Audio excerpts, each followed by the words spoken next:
人类全部穿越到一个1平米不到的小乌龟背上，掉下去就会被海兽吞噬。每个人开局就会随机获得一个替身天赋，想要生存下去就必须利用钓竿从大海中垂钓宝箱，宝箱中可开出食物、物资，甚至是可以扩大平台的地基。只要能够存活10天以上，将自动解锁海岛探险功能，获取更多物资。随着一道白光闪过，正在玩王者荣耀的我就出现在一个狭小的龟背上面。一开始我有些努力，一不小心从而下一秒我竟又奇迹般的出现在龟岛上面。原来是因为游戏还没正式开始，有10分钟的新手保护期。这时系统声音突然响起，叮，聊天频道交易市场已全部开启，10分钟后新手保护期结束。此时如果再掉下去，那就是真正的死亡了。话音刚落，公共聊天室内瞬间炸开了锅。谁能帮帮我？我的龟岛光秃秃的，就只有一个破鱼竿，其他什么都没有。我也是，我的鱼塘只养鱼，都没钓过鱼，上来就不小心把鱼竿掉到海里了。有好哥哥给人家交易1根鱼竿吗？快别说了，我都快饿死了。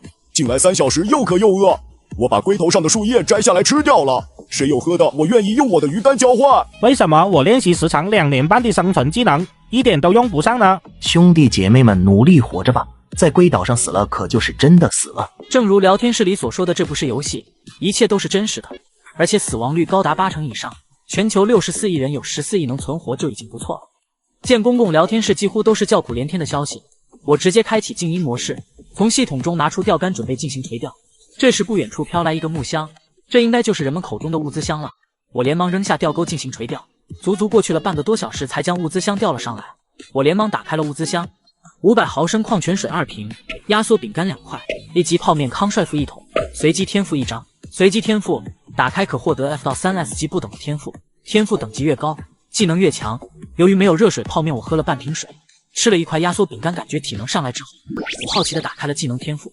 叮，恭喜玩家任贝贝获得3S 级技能天赋恶魔契约。恶魔契约每日可利用物资与恶魔换取每日签到1次，进行签到即可领取系统随机奖励，物资等级越高换取的奖励也越高。原来这个世界中的任何物资都是有等级的，等级高的食物可增加人物属性，等级高的武器属性也更高。我毫不犹豫地说道，开始签订契约。话音刚落，只见一道白色的光芒闪过，我瞬间感觉浑身麻酥酥的，好像被电到一般。叮，检测到宿主还未签到，是否利用物资进行每日签到？我毫不犹豫地回答签到。签到成功，恭喜玩家任贝贝获得进化值500点，肥沃黑土100千克。注：玩家每次签到都可获得进化值500点。随机物品，进化值可升级龟岛的等级，目前龟岛为1级。太好了，有了土就可以进行种植食物，当然前提是要先获得植物种子。休息了一会儿后，我又打开了公共聊天室。我去，这破钓竿根本就钓不到物资箱，而且我开局获得跳色会咬的天赋，根本就是废物技能一个，谁能帮帮我啊？哈哈哈，我开局就获得了自动垂钓的天赋，现在我已经3个物资箱了。好气啊！我的海岛四周根本就没有物资箱，连天赋都开不出，是不是我的运气太差了？兄弟们别提了，我的技能是点石成金，任何被碰到的物体都会变成黄金。我好不容易开到了1袋面包，刚拿出来就变成黄金了。这破岛上黄金有个锤子用啊！就在此时，不远处突然飘来了一个闪着金光的箱子，我连忙扔下钓钩进行垂钓。这箱子看起来金光闪闪，里面定有不少好东西。拿到箱子后，我便迫不及待地将箱子打开。叮，中华田园犬1只，3S 级神兽，技能会说话，可无视海怪下海捕捞物资箱。性格喜欢吃的懒狗1条，除了吃喝嫖赌，并没有别的爱好。主人，有没有吃的？你爹我饿了。滚滚滚！我瞬间无语道，这哪是3S 级神兽，简直就是禽兽！想要吃就跟着我一起捕捞物资，不然你就滚下去。还有，我是你爹，你以后叫大黄。好的，你是我爹，你是我爹，我是狗，那你也是狗，我俩都是畜生。我没有理会大黄的胡搅蛮缠。就在此时，远处又飘来了一个物资箱，大黄二话不说，立马跳了下去。没过多久，便把物资箱带了回来。卧槽，不愧是我的狗儿子，简直是一个自动化的捕捞神器啊！我立马冲上去打开了物资箱，500毫升矿泉水1个，海鱼 F 级5条，金属片3个，不5个，白菜种子 C 级1颗，不错，又开了1瓶矿泉水。要知道，在海上淡水是很珍贵的资源，接下来我又将几条海鱼开膛破肚，打算先把它们风干。由于没有火源进行烧烤，现在淡水不足，没有厨具，更没有调料。我打算等条件充足了再处理这些鱼。我将100千克黑土全部铺在了龟岛不远处，将得到的白菜种子栽到了土里，又倒上了半瓶矿泉水，这才满意的点了点头。眼看着夜幕即将降临，住的地方还没着落，这时我突然灵机一动，想到了一个办法。人类全部穿越到一个1平米不到的小乌龟背上，掉下去就会被海兽吞噬。每个人开局就会随机获得一个替身天赋，想要生存下去就必须利用钓竿从大海中垂钓宝箱，宝箱中可开出食物、物资，甚至是可以扩大平台的地基。只要能够存活10天以上，将自动解锁海岛探险功能，获取更多物资。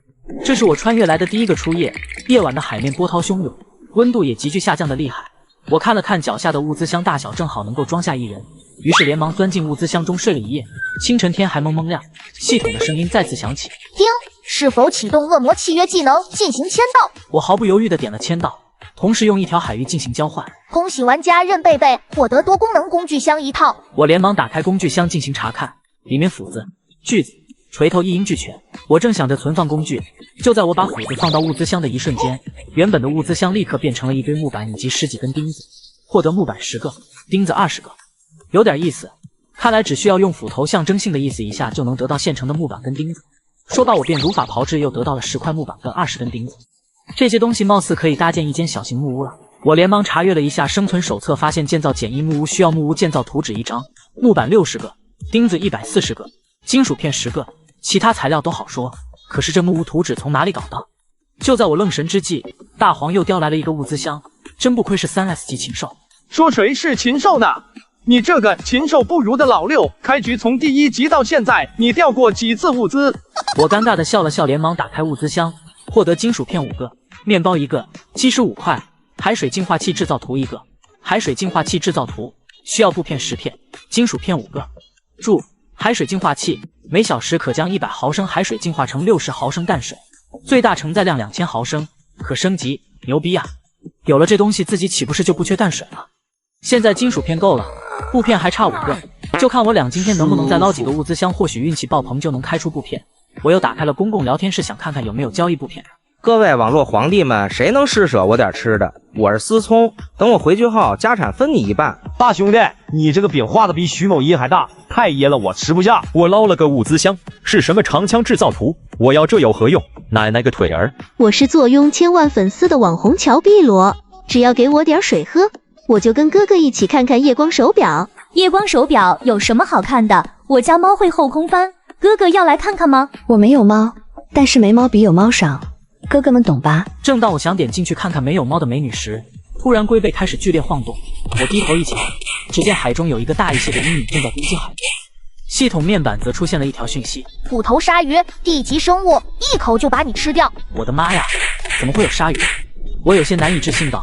不过突然我想到之前聊天频道上有人在出售长枪图纸，我立马找到了刚才拥有长枪制造图的 ID， 用100毫升矿泉水进行交换。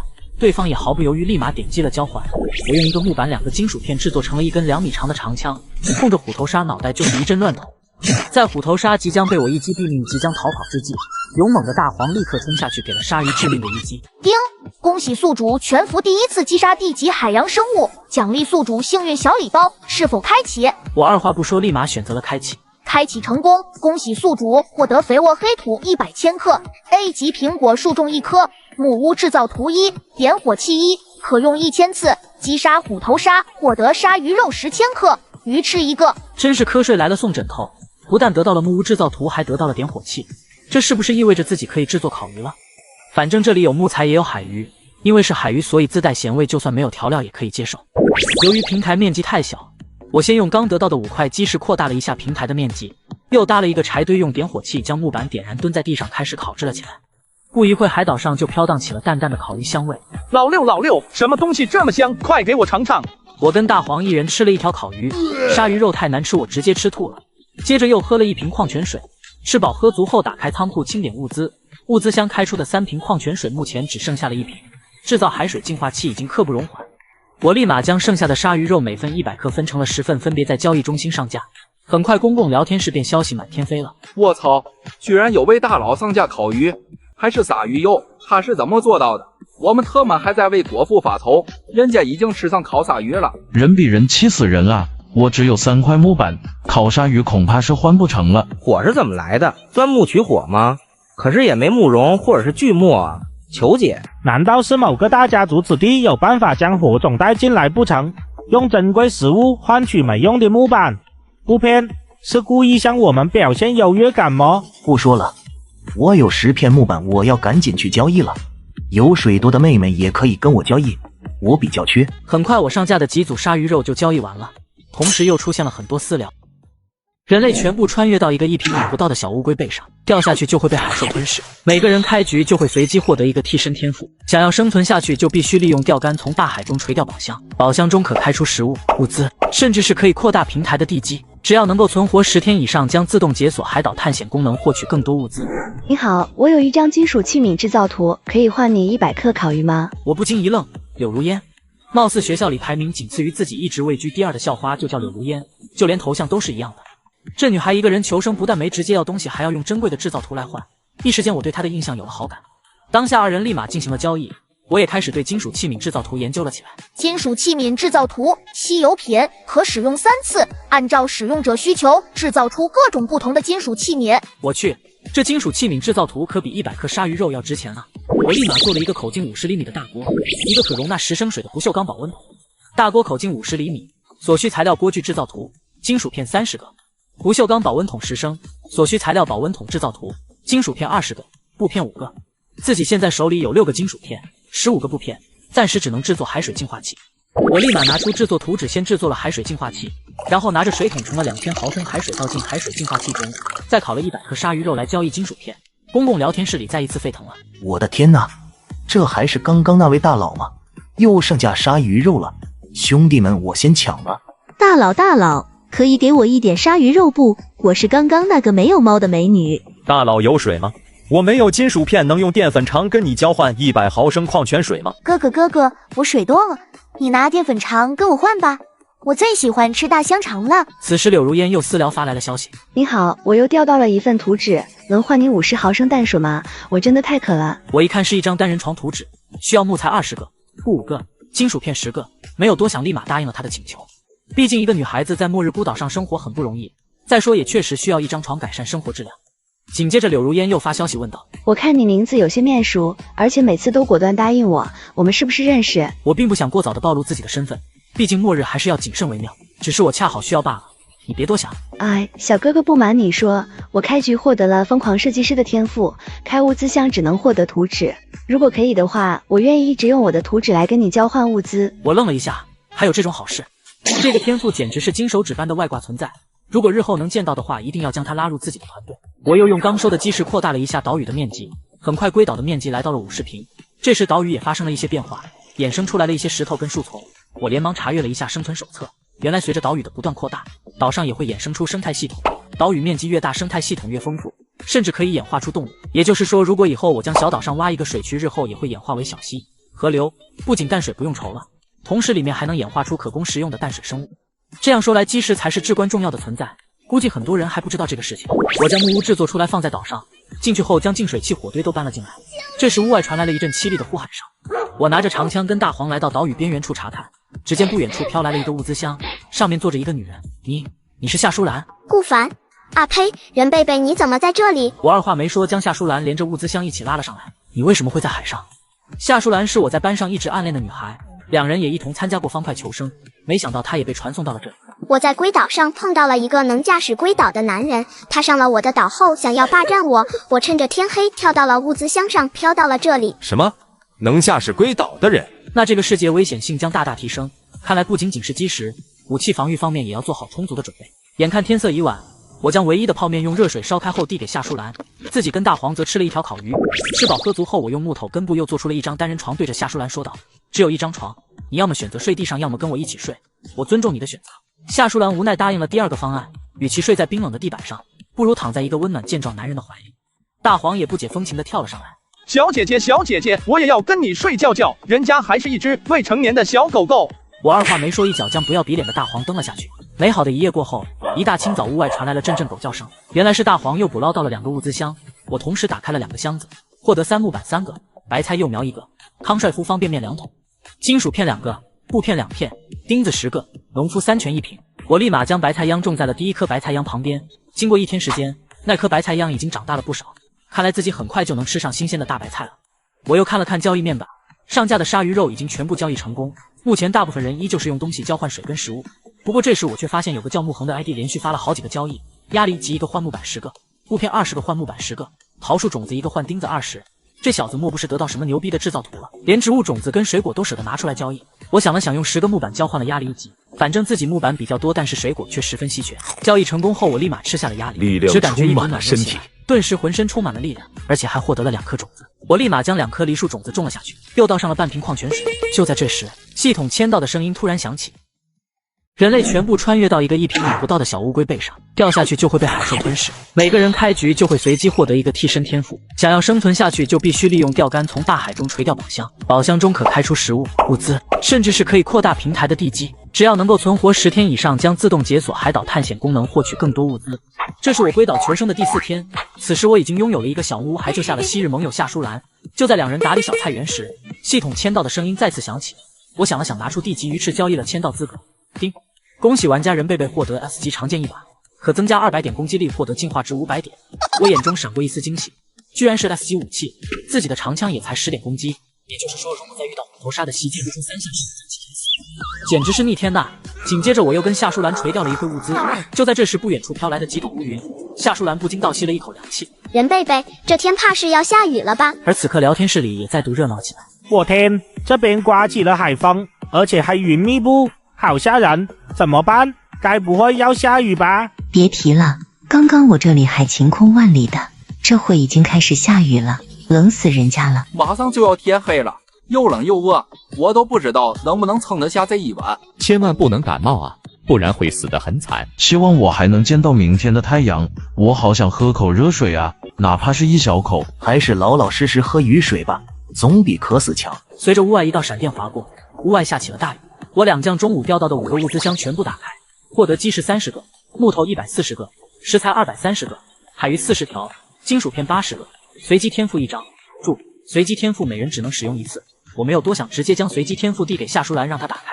刹那间，只见一道金光闪过，系统的提示音再次响起。恭喜第47区诞生出第1位超3S 级天赋玩家，全服奖励500毫升矿泉水5瓶，面包5个，任意随机资源10个。这时公共聊天室瞬间炸开了锅。天呐，我们这个区居然有人开到了超3S 级天赋，千万别让我碰到他，不然就是死路一条。人比人简直气死人，我到现在连个天赋都没有。大哥，有天赋又能怎么样？我开出了个 A 级天赋，与将军飞踢，每天可随机对玩家踢1脚，增加仇恨值，有个屁用！紧接着我又看了看夏淑兰的属性面板，玩家夏淑兰，天赋 SSS 级造物者，技能1，可赋予一切非生物物体生命，使之变为生物，攻击该生物时所造成的伤害返还到攻击者身上。技能2，注入非生命物体生命力，制造人体器官。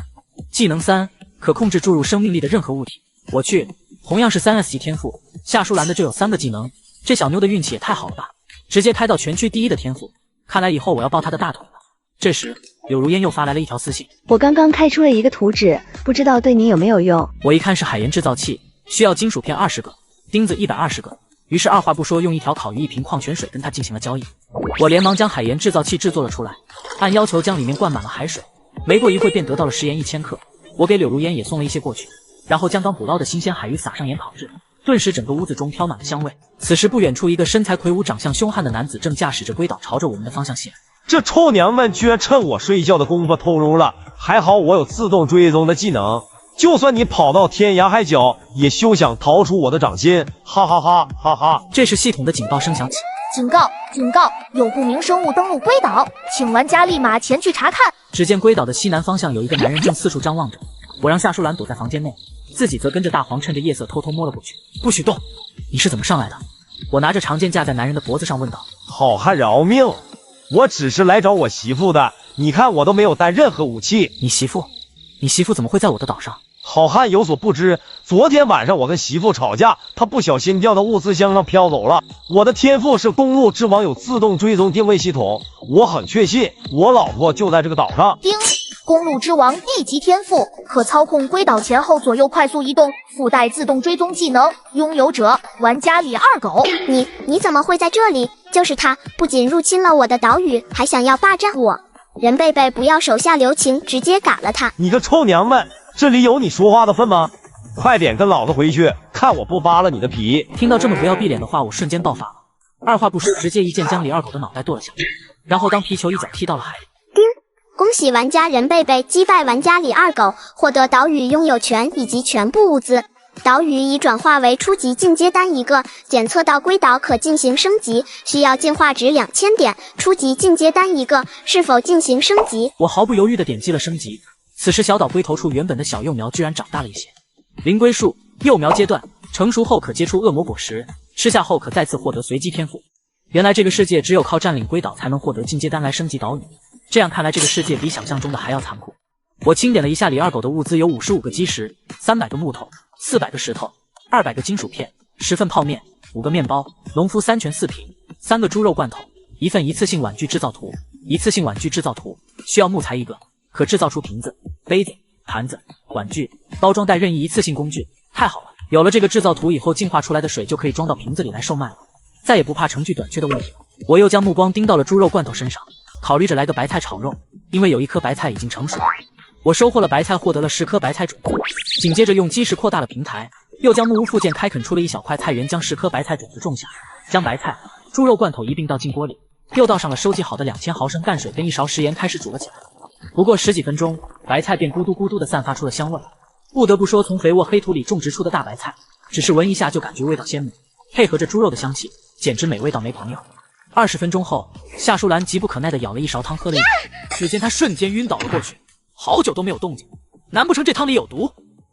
人类全部穿越到一个1匹马不到的小乌龟背上，掉下去就会被海兽吞噬。每个人开局就会随机获得一个替身天赋，想要生存下去就必须利用钓竿从大海中垂钓宝箱，宝箱中可开出食物、物资，甚至是可以扩大平台的地基。只要能够存活10天以上，将自动解锁海岛探险功能，获取更多物资。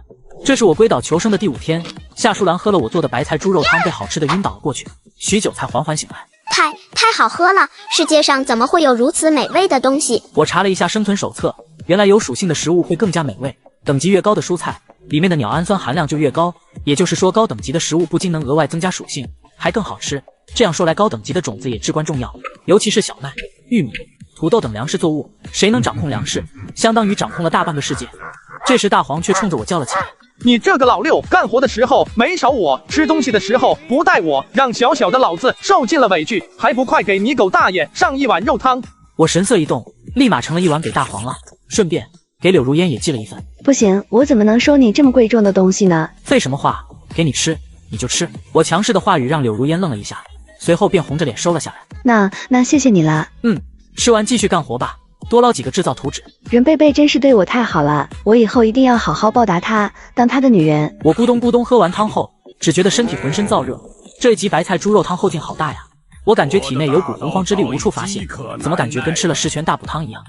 随后我就将夏淑兰扑倒在了床上。过了3分钟后，心满意足的我又将剩下的猪肉白菜汤分成了15份，上架到了交易平台。白菜猪肉靓汤上架仅1分钟，公共聊天室就炸开了锅。卧槽，我眼瞎了吗？白菜猪肉汤，我们是来求生的，你是来养生的吧？如果再加点粉条就更棒了，我好想吃猪肉炖粉条。呜呜，这道菜肯定饱含了妈妈的味道，我想我妈了。人比人真是气死人啊！我这都1天没喝水了，人家已经喝上白菜猪肉汤了。对方难道是什么野外求生的大佬吗？我去，再牛逼的野外求生大佬能搞的白菜猪肉吗？这绝对是一位猛人。此时我的私聊页面也出现了10几条信息。你好大佬，我有新鲜捕捞的1条海鱼，可以跟您交换一份白菜猪肉靓汤吗？我是一个美女，我用我不穿衣服的照片跟你交易，我可是稀世珍品哟。大佬，我用30块木板跟你换，求求你卖给我一份吧。我有太阳能发电机图纸，可以交换吗？等等，太阳能发电机图纸，有了它不就可以通电了吗？虽然家里一个家用电器都没有，但是既然有这种东西，证明未来肯定有电器用。我立马同意了交易，随即研究起来建造太阳能发电机。太阳能发电机制造图1，金属片30个，布片10个，木板5个，钉子5个，这些材料我刚好都有。于是我二话不说将其建在了房屋顶部。随后我又进行了每日签到，获得 GPS 定位系统1个， GPS 定位系统可定位3000公里内任何地方，妈妈再也不用担心我走丢了。太好了，有了这个东西，如果建造出船只，那将柳如烟接过来将指日可待了。随后我跟夏淑兰又开始继续垂钓物资，忙碌了一上午，两人总共获得8个物资箱，获得了一些基础的材料、食物跟基石外，居然还有1级玉米种子跟一个2级鸡舍建造图。鸡舍要的材料也不多，我随手就造了出来。这鸡舍还自带饲料槽跟院子，比我们的木屋高级多了。鸡舍 A 级可增加鲲蛋与鲲肉80%的产量，提高孵化及成长速度。一个鸡舍最多可容纳100只鲲。有产量加成，还有速度加成，我们以后就可以实现鸡肉自由了。可是这鸡该怎么获得呢？我突然想到了小岛自然演化的事情，于是连忙将交易换来的基石跟开出来的基石继续扩大了龟岛。此时龟岛面积达到了惊人的1000平米，空地已经演化出了不少植被，有树木、灌木，甚至是一些野花野草。叮！恭喜玩家任贝贝成为第47区第1个岛屿面积突破1000平米的求生者，获得房屋升级卡1张，可升级建筑物1个等级。我去，没想到扩大岛屿还有意外收获。这升级卡来的太及时了，咱们那小破屋总算可以升级了。我迫不及待地对着木屋使用了升级卡，木屋直接就变成了农家小院。我进入农家小院，没想到里面还有专门的厨房，锅碗瓢盆一应俱全，这样一来解锁更多的美食就不在话下了。紧接着我跟夏淑兰在岛后方挖了一条小沟，希望下雨天的时候可以将其灌满，慢慢演化为小溪。这时柳如烟又发来了一张制造图，冷藏室制造图。冷藏室一层可用来保鲜，一层可用来冷冻物资，延缓食物腐化速度。太巧了，不过砖块好像不够，于是我挂上20毫升矿泉水求购1块砖。果然水依然是抢手货，很快就有人交易了。我选择将冷藏室放在房子后方，这冷藏室可是个好东西啊。这些新鲜海鱼在背包里，如果不做成烤鱼的话，仅仅只有1天的保质期。至此，我的小家园也初步成型了。种下的苹果树跟梨树已经长出了果实，菜地里的白菜也可以吃了，就差鸡舍里没有养鸡了。哎，就是还没有稳定的蛋白质来源，不知道小岛要多久才可以演化出生物出来。不过相比较他们，有的人连水都喝不上，我们已经幸福多了。亲爱的狗爹，那个天气太热的时候，我可以进冷藏库睡觉不？你要想变成冷冻狗肉，你就进去睡吧。正好我们还没有吃过狗肉呢。真是无情，连自己亲儿子都要吃，你真不愧是禽兽不如的老六呀！滚滚滚，再不去干活，小心我淹了你！任哥哥，能先借点纯净水给我吗？我亲戚要来了。什么？你亲戚还能去你岛上串门？听到柳如烟羞红着脸解释之后，我立刻明白了，她是来大姨妈了。我拿出2瓶已经装满的纯净水，然后交易了过去。以后有好东西都留给我就行了。这2天不要勉强，能捞就捞，多注意休息。哎呀，任哥哥的人情真是还不清了。以后我要以身相许。就在这时，交易大厅上的一则信息立马让我高兴了起来，竟然是我梦寐以求的大型帆船制造图。人类全部穿越到一个1平米不到的小乌龟背上，掉下去就会被海兽吞噬。每个人开局就会随机获得一个替身天赋，想要生存下去就必须利用钓竿从大海中垂钓宝箱，宝箱中可开出食物、物资，甚至是可以扩大平台的地基。只要能够存活10天以上，将自动解锁海岛探险功能，获取更多物资。这是我在龟岛求生的第6天，衣食无忧的我太无聊。除了每天逗狗消遣时间，就是跟夏淑兰在家打打扑克。正当我百无聊赖地打开交易频道时，一则交易信息引起了我的注意。我看着这个交易下面很多人都拿出不少东西，但都不是对方需要的，尤其是用基石换这个制造图的。奇怪，这人都不想着用基石扩张龟岛吗？这船的制造图我一定要拿到，寻找柳如烟就靠它了。我立刻和这人私聊了起来。我有纯净水可以吗？不行，孩子还小，需要有营养好消化的东西，有没有奶粉？连小孩子都穿越到这里了吗？对，我的孩子才4个月，你还有别的可以给宝宝吃的东西吗？此时在一个龟岛上，一个风韵犹存的人妻抱着婴儿几近崩溃地吼了起来。女人看向怀中大哭的婴儿，完全不知道该怎么办。我这里还有一份白菜猪肉汤可以给孩子试下，但不确定孩子能不能喝。如果可以的话，我只要那个船的制造图。行，只要孩子能喝，我就给你制造图。我想了想，直接先交易了白菜猪肉汤给他。仅仅过了不到1个昆时，女人惊喜地发来了信息：真的可以，孩子居然愿意喝，而且状态变得很好了。既然有效，那就开始交易吧。随后女人将大型帆船制造图交易过来了。我打开大型帆船制造图一看，大型帆船需要材料木板200个，金属片200个，木头10个，麻布150个。我去，需要这么多物资，无论谁拿到估计都造不了。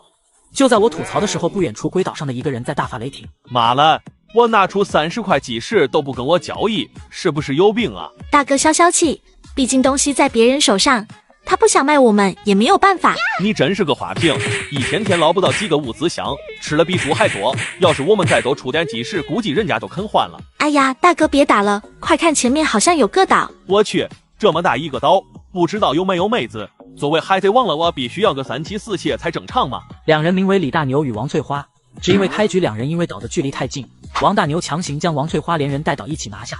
随后两人又开出了一条小船，开始了海上捕捞物资的生活。大哥，先别开心的太早，我看这个岛的面积也不小，这岛上主人应该实力不凡。这还用你说？等下你用你的眉毛在前面勾引他，然后我在背后偷袭，咱们两人未必还打不过他一个人。知道了，死鬼，勾引男人我最擅长了。帅哥，人家不小心迷路了，能留我在岛上过夜吗？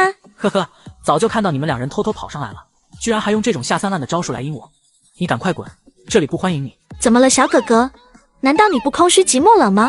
还是美眉我不够美呢？看着眼前这个长相粗犷的女人骚手弄姿的样子，我恶心的快吐了。李大牛也趁机高高举起斧头朝我背后冲来。主人虐狗千百遍，我待主人如初恋，是时候表现真正的技术了。小哥哥，别杀我可以吗？我可以做你的女人，任由你玩弄我。呵呵，不需要。从你们偷袭我的那一刻，我就不打算放过你们了。再说我已经有女朋友了。说完，我一剑捅向王翠花，然后将两人的尸体扔了下去喂鲨鱼。我靠，这饮血剑也太强了吧！一刀下去人就没了。你个老六一点都不懂得怜香惜玉呀！我看那大妹子长相不错，你不要都不说，留给你狗哥我当老婆。呵呵，我的确不懂，不过我懂怎么做红烧狗肉，真想尝尝狗肉的味道呀。哎，算了，本大爷懒得和你吵，我去捕捞物资箱了。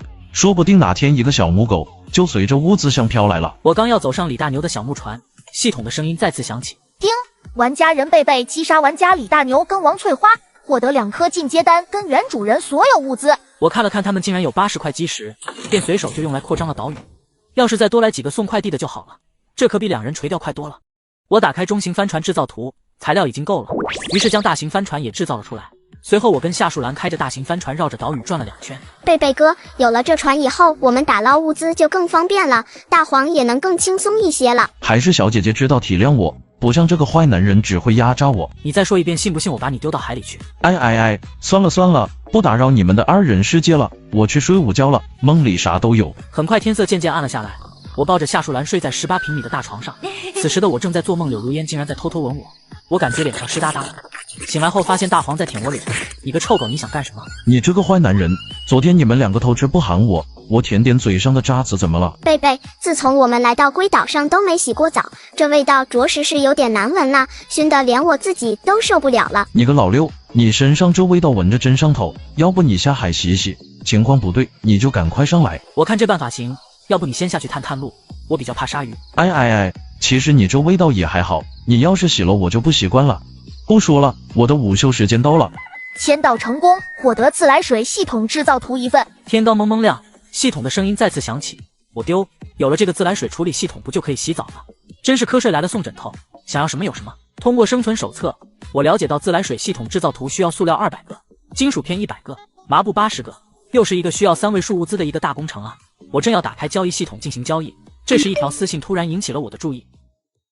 人类全部穿越到一个1平米不到的小乌龟背上，掉下去就会被海兽吞噬。每个人开局就会随机获得一个替身天赋，想要生存下去就必须利用钓竿从大海中垂钓宝箱。别人还在为食物跟水发愁，而我已经造出大型帆船进入大航海时代。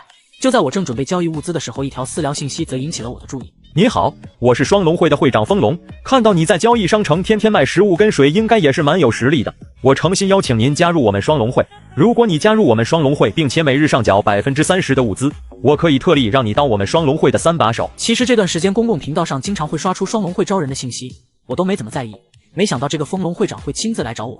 那你能给我什么好处呢？我可以给你当副会长，这可是双龙会的最高荣誉啊！你基本上就是2人之下万人之上的存在了，还要什么自行车？不用了，你的好意我心领了，一路走好不送。说完后，我随手将风龙拉入了黑名单。这个人贝贝气死我了！我给出这么优厚的条件还不来加入，我们等着瞧吧！敢跟我双龙会作对，你小子完蛋了！紧接着我继续打开交易大厅，上架了300组交易所需物资，不一会交易信息便响个不停。这次一共获得了物资金属片210个，塑料90个，麻布65个，再加上库存的物资已经足够制造自来水系统了。随着物资消失，岛上出现了一个3吨大的巨型水箱。自来水系统需要您从上方将水装入水箱煮沸才能饮用。我看着系统提示，差点一口老血喷了出来。你大爷的系统，这3吨水我要倒多久？这个世界规则就是这样，你要是不满意，可以选择不使用。听到这样的解释，我无可奈何地开始了装水，变身成了海水搬运工，直到了300多桶才把水箱给灌满。一阵低沉的声音响起后，自来水系统终于开始运行。没想到我的体力这么好，果然有等级的食物还是要多吃啊！现在有热水了，我们一起来洗个澡吧。啊，你这个流氓想干啥？我先洗完了你再洗。这样多浪费水啊！虽然咱们现在有自来水可以洗澡了，但是我们还是要珍惜水资源，懂不懂？说完，夏树兰半推半就的跟我一起洗了个热水澡。洗完双人澡的我神清气爽，坐在摇椅上乘凉。突然，我似乎发现了一条生财之道。之前的世界不是有种叫凉白开的吗？我这直接烧开不就可以装瓶卖了？想到我就开始操作起来，直接烧开了3吨自来水量，然后直接装瓶上架。很快，公共频道热闹起来。我的老天爷，大佬真是大发慈悲呀！1000毫升的水只要1块基石。小姐姐，你仔细看，这是凉白开，不是纯净水。有钱人怎么会这么善良呢？总是打擦边球来坑我们。在这鸟不拉屎的地方有水喝就不错了。那还管是不是纯净水？洗澡水我都愿意喝。不错，这水的确是我跟夏树兰的洗澡水。但是这老头也说的没错，在这一望无际的大海上，淡水资源十分短缺，能活下去就不错了。虽然有些恶心，但现实就是这么残酷。仅仅30秒，我挂上去的凉白开就已经销售一空，甚至有人发来私聊要求预定下一批的水。咦，怎么现在面包、泡面等食物越来越少了？这9个物资箱仅只开出1袋面包，但是好像开到种子的概率变大了。听到夏树兰的话，我明白了，原来加工类的食物会慢慢减少，逐渐被新鲜的食物种子替代。以后估计要自己种植粮食作物了。我跟夏树兰拿着锄头来到后山空地，1下午的时间开出了不到1亩的地，将仓库中1袋1级玉米种子种了下去。忙碌了1天过后，两人这才气喘吁吁地回到房间吃饭。任贝贝，我们的面包不多了，而且这玉米就算种出来，磨成粉也是个问题。好像是，但是这也没办法，有的吃就不错了。剩下的面包我们省着点吃吧。一夜过后，最担心的事还是发生了，海水淹没了龟岛1个平方。他们也终于知道基石有什么作用了。即刻频道内那些大量换基石的就咒骂了起来。而作为始作俑者的我，此刻却庆幸自己提前扩张了龟岛，现在达到了惊人的1500平方米，淹没的1平米可以忽略不计。一时间，公共频道咒骂声层出不断。我就说这大佬没这么好心吧，前几天疯狂用15根水换我们基石，原来在这等着我们呢。这人真的太不地道了，海水会淹没龟岛的事情也不说出来，真是自私自利。我把全部基石都拿去换物资了，现在我人站在龟头上无从下脚，救命啊！好像有鲨鱼来了。良久，刚刚那个站在龟头上的人都没有说话，公屏上瞬间乱作一团，人人都在求购基石。我突然有了个好点子，于是上架了500多块基石，大量收购任意种子，5块基石换1份，有需要的可以跟我进行交换。我换，我刚钓上来生菜种子，拿着也没用。我也换，我的龟岛都快没了，横竖都是屎，能多活1天是1天。很快，我的交易不停地传来交易成功的消息，有小麦、生菜、土豆、胡萝卜、洋葱，甚至还有各种水果种子。大家千万不要用你们的种子来换基石了，以后精加工的食物会越来越少，食物会变得越来越珍贵。我已经试过了，这个世界的种子跟原世界不一样，生长周期很短，几乎1个星期就可以收获了。尤其是有等级的种子更加重要，千万不要被这个奸商骗了。还有双龙会大量招人，会内所有人可共享种子。我去，这风龙也太不地道了吧！你招人就招人，还要踩我一脚。我去，种子这么重要，我还以为这大佬突然良心发现了，没想到这么黑心。还好我基石足够多，我就不换了。双龙会会长真是实在，我去加入双龙会了。我也不换了，我种子基石都够，见公屏上全是换购基石的，我才跟的风。随着风龙的一番针对我的言论，霎时间来跟我换种子的人少了很多，除了一些确实活不下去的人外，基本上没什么人来换了。一夜过后，系统签到的声音再次传来，叮，签到成功，恭喜玩家获得联合收割机1个，联合收割机可进行自动耕地除草、播种灌溉、收割脱粒磨粉，需充电后使用。太好了，正好前几日柳如烟送来了太阳能发电机，昨晚也收了小麦种子，这样一来过不了多久我们就能吃上自己做的馒头面点了。我将联合收割机放到房子后面的空地上，联合收割机开始自动工作，不到半个小时10亩小麦田就种好了。这工作效率也太高了吧，我们2人耕了1下午才耕了不到1亩，就是太费电了。怕什么，反正我们这是太阳能发电又不需要钱。主人，快看我从后山的林子里面抓到了什么。我去，这么肥一只鸡，现在林子里都已经演化出来生物了吗？大黄，你快带着我一起去，看到鸡不要咬死，我们带回去养着下蛋吃。说完，我将大肥鸡递给夏树兰，自己则带着大黄一起去后山的森林中，一是想看看森林演化的怎么样，二是想抓几只鸡来养着下蛋吃。主人，你快看，前方草原有一大群鸡，我都快馋哭了。叮，咕咕鸡 F 级，肉质肥美，产蛋量高，蒸炸炖煮都很美味。这是我在龟岛求生的第8天，我跟大黄进入森林后没过多久，便看到了一群正在唱跳 rap 篮球的小鸡。大黄，你先别冲，不然等下鸡全被吓跑了。放心吧，主人，这群肥鸡带得很，跟方舟的渡渡鸟一样，好抓得很。我靠，你小子不早说，害得我在这躲了半天。没过一会，我跟大黄抓了7、8只鸡，兴致冲冲的满载而归。哇，怎么抓了这么多？但是我们好像没有鸡饲料喂鸡。看着鸡舍中活蹦乱跳的小鸡，我顿时发起愁来。小鸡由于没有食物，早已饿得叽叽乱叫了。我只好进入公共频道寻求帮助。谁有喂小鸡的饲料，或者懂得喂小鸡的，请与我私聊。什么？人都还吃不饱饭，你还喂鸡？大佬赏我点吃的喝的，我给你当鸡还不行吗？我就好奇一点，你的鸡从哪来的？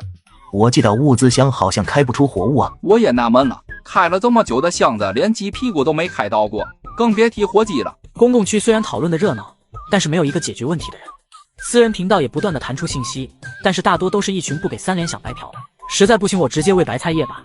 我看那草地上的鸡都是吃野菜野草的，白菜叶应该也能吃。正当我准备关闭私聊的时候，一条私聊信息引起了我的注意。大佬，我开出的是神农尝百草天赋，精通任何动植物养殖。如果你有面包，可以撕成碎屑，也可以将海鱼烘干，捣成碎屑喂给它们吃。可以适当喂些清楚饲料，但不要多喂，小鸡会拉肚子。我去，还有这种牛逼的天赋存在！你也算是帮助我解决了问题。请问你需要什么东西？食物还是水我都有。哈哈哈，那就不必了，我只是回答了你一个问题罢了，也没有帮你做什么事情。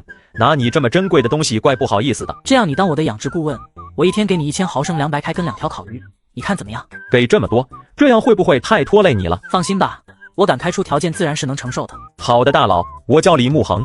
既然你这么信任我，以后你有任何关于农业方面的问题都可以来咨询我，我一定会全力以赴帮你解决。现在的龟岛上有10亩小麦跟1亩玉米，再加上5亩多的菜地，再加上岛上自然演化出了很多昆虫，虫害也是个大问题，也确实需要一个农业专家。毕竟我俩也不太懂农业方面的知识。系统签到吧。恭喜宿主成功签到，获得房屋升级卡1张。又是房屋升级卡，我二话没说，对着农家小院使用了起来。警告：龟岛面积不足，请先扩张龟岛到2000平方米，再进行升级。听到系统的提示后，我连忙将积攒的基石拿了出来，好像还差一些。正当我跟夏树兰为扩张岛屿一事发愁之时，柳如烟发来了一条消息：贝贝哥，刚刚有个人想入侵我的龟岛，被我反杀了，获得了1000多块基石跟一个什么进阶单，其他物资我留着，这基石跟进阶单我给你吧。这怎么好意思呢？我去，这柳如烟也太强了吧！那些敢入侵的基本上是些十恶不赦的人，她一个弱女子居然能反杀。哎呀，任哥哥，如果没有你给我的长枪，我不一定能打过他呢。再说你对我这么好，我有好的东西岂能不想着你？我没有多说，很快柳如烟就将1000多块基石跟进阶单交易了过来。随后我就选择了建筑升级。丁，农家小院升级为小型别墅，可选择任意装修风格：1、新中式风格；2、意大利轻奢风；3、现代简约风；4、美式田园风；5、度假海岛风。因为我是华夏族儿女，自然毫不犹豫地选择了新中式风格。2个小时嘈杂的建筑声过后，一座新中式风格的大别墅浮现在我眼前。客厅内里不仅有了空调、超大液晶电视电脑外，卧室也换成了标准的双人床。正当我准备打开电视，畜生皮特就出现在了我的眼前。我的天呐，这电视居然可以接收到全世界的信号，真是高级。很快我又打开了电脑，并试玩了2把永劫无间，不错，网速真的快。奇怪，系统我明明没有 WiFi， 为什么可以联网？这个世界是全网覆盖的，任何角落都可以收到信号，不需要担心网络问题。天哪，简直比原来的世界更加发达。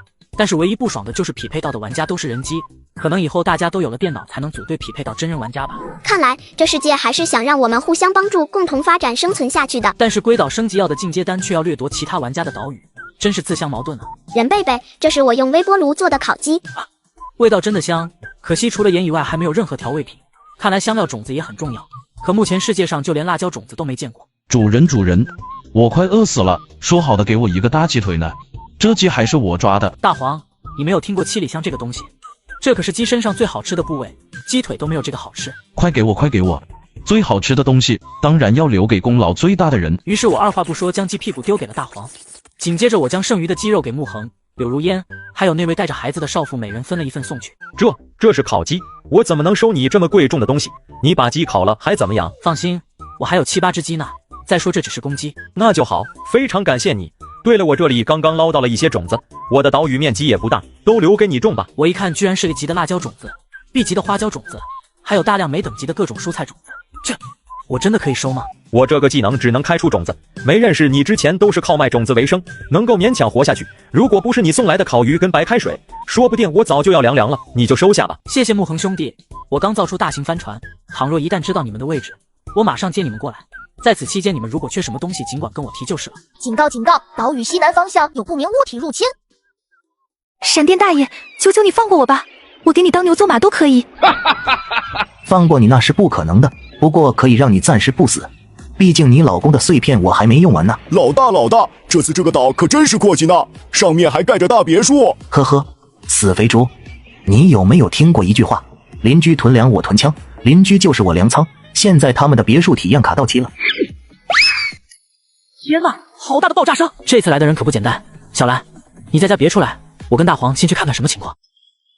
我去，这家伙怎么有炸弹的？按理来说，现在开出的武器最高也只是铁器时代啊，难不成这是他的天赋？也太恐怖了吧！嘿嘿嘿，我劝你小子在我大哥心情还不错的时候主动投降，不然等下你会被炸成马蜂窝。哼，我认贝贝字典里就没有投降2个字。我就喜欢你这种嘴硬的人，这样折磨起来，看着你痛不欲生的样子，我更快乐。这就是你的天赋吗？在放烟花吗？这么弱？水之牢笼出。这个人的天赋居然是控制水，难怪他俩能上到我的岛上。完蛋了！呵呵，臭娘们，你老公的脑袋马上要爆炸了！不要，求求你了，我老公只剩下一个脑袋了，求求你放过他吧！异械剑，出！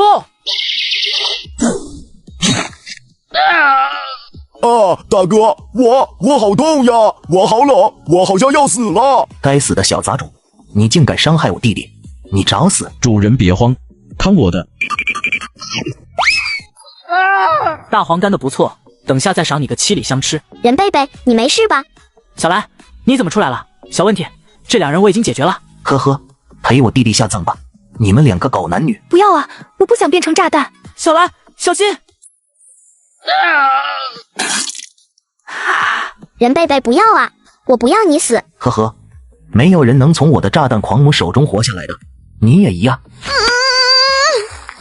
你竟敢杀了我最爱的男人！只见夏树兰浑身泛起了渗人的青光，霎时间地动天摇。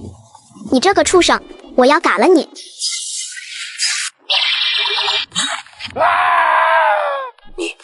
你该不会是全区第1天赋拥有者吧？呵呵，能败在你手里，我也没什么遗憾了。话音刚落，只见闪电球缓缓地放下右手，渐渐地没了呼吸。只见夏树兰拿出了一根胡萝卜，闭上了双眼，一阵光芒过后，胡萝卜变成了一颗活蹦乱跳的心脏。小兰，我不是已经死了吗？你终于醒了，你的心脏已经被炸碎了，我用胡萝卜变了一颗新的心脏给你装上了。太谢谢你了，小兰啊，还是有点不适应，这胡萝卜心脏怎么有点硬？哈哈，毕竟不是肉做的，只是你以后要小心兔子了。虽然是心脏的形状跟功能，但本质还是胡萝卜。恭喜玩家夏树兰击败玩家闪电球跟吴美男，获得2颗进阶丹跟岛上全部物资。我跟夏树兰清点了一下，这2人的物资足足有1800块基石，此外还有10瓶老干爹、5包牛肉干、15桶康帅傅，还有一些种子。此外我还发现了一张土壤优化卡，土壤优化卡可将1000瓶 F 级普通土壤改良为优质 S 级黑土，生长作物更快，产量更高。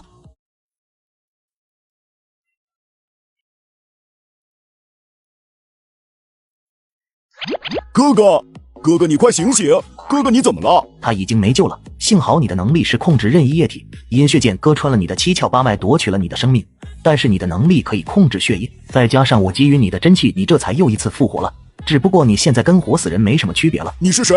你怎么会出现在这里？我是谁不重要，我将你救活，你就是我的人了。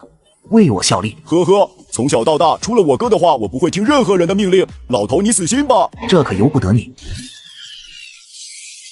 这黑土地种农作物果然快啊！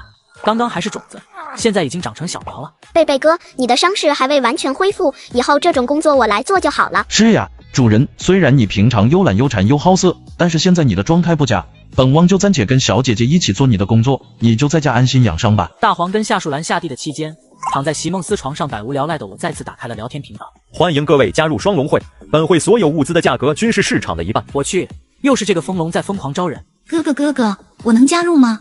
我人美声甜还单身。我也想加入，喜欢男娘嘛。哥哥喜欢的话，其实我也是个不错的选择。你们这群人还真是脸都不要了，人家这种高端会所都是要办卡的，可不是你们这等凡人随随便便进的。什么还要办卡？办什么卡？那么卡吗？想当双龙会总裁的要每个月缴纳200块基石，想当总经理的每个月100块，组长50块，普通成员每个月20块。我靠，你是想几时想疯了吗？你怎么不去抢？就是啊，现在都知道基石的重要性了，谁还会随便用？家人们千万别加入，我刚被忽悠了50块基石，想退不出来，比缅北诈骗还黑。看着聊天频道大家对双龙会的吐槽，我不由得笑出了声。就在这时，穆恒发来了一条私聊信息：任贝贝，有个很重要的事情要给你讲，你猜我钓到了什么？你猜我猜不猜你猜？好了，不跟你卖关子了，我钓到铁片跟铜片了。钓到铁片铜片有什么稀奇的？又不是金片银片的。等等，你是说铁片铜片而不是金属片？没错，这正是我想给你说的。我估计以后这世界金属片会像面包火腿肠一样慢慢减少，直到没有。而且制造物品时，金属片可以顶替任何金属，这必将会在未来成为抢手货。听到穆恒的这一提示，我没有犹豫，立马将夏树兰喊了进来。什么？你说穆恒开到的是细分后的金属？没错，我觉得现在我们的岛屿目前足够大了。今天天气阴沉沉的，可能快要下雨了，你俩就不用去给地浇水了，就在家休息休息吧。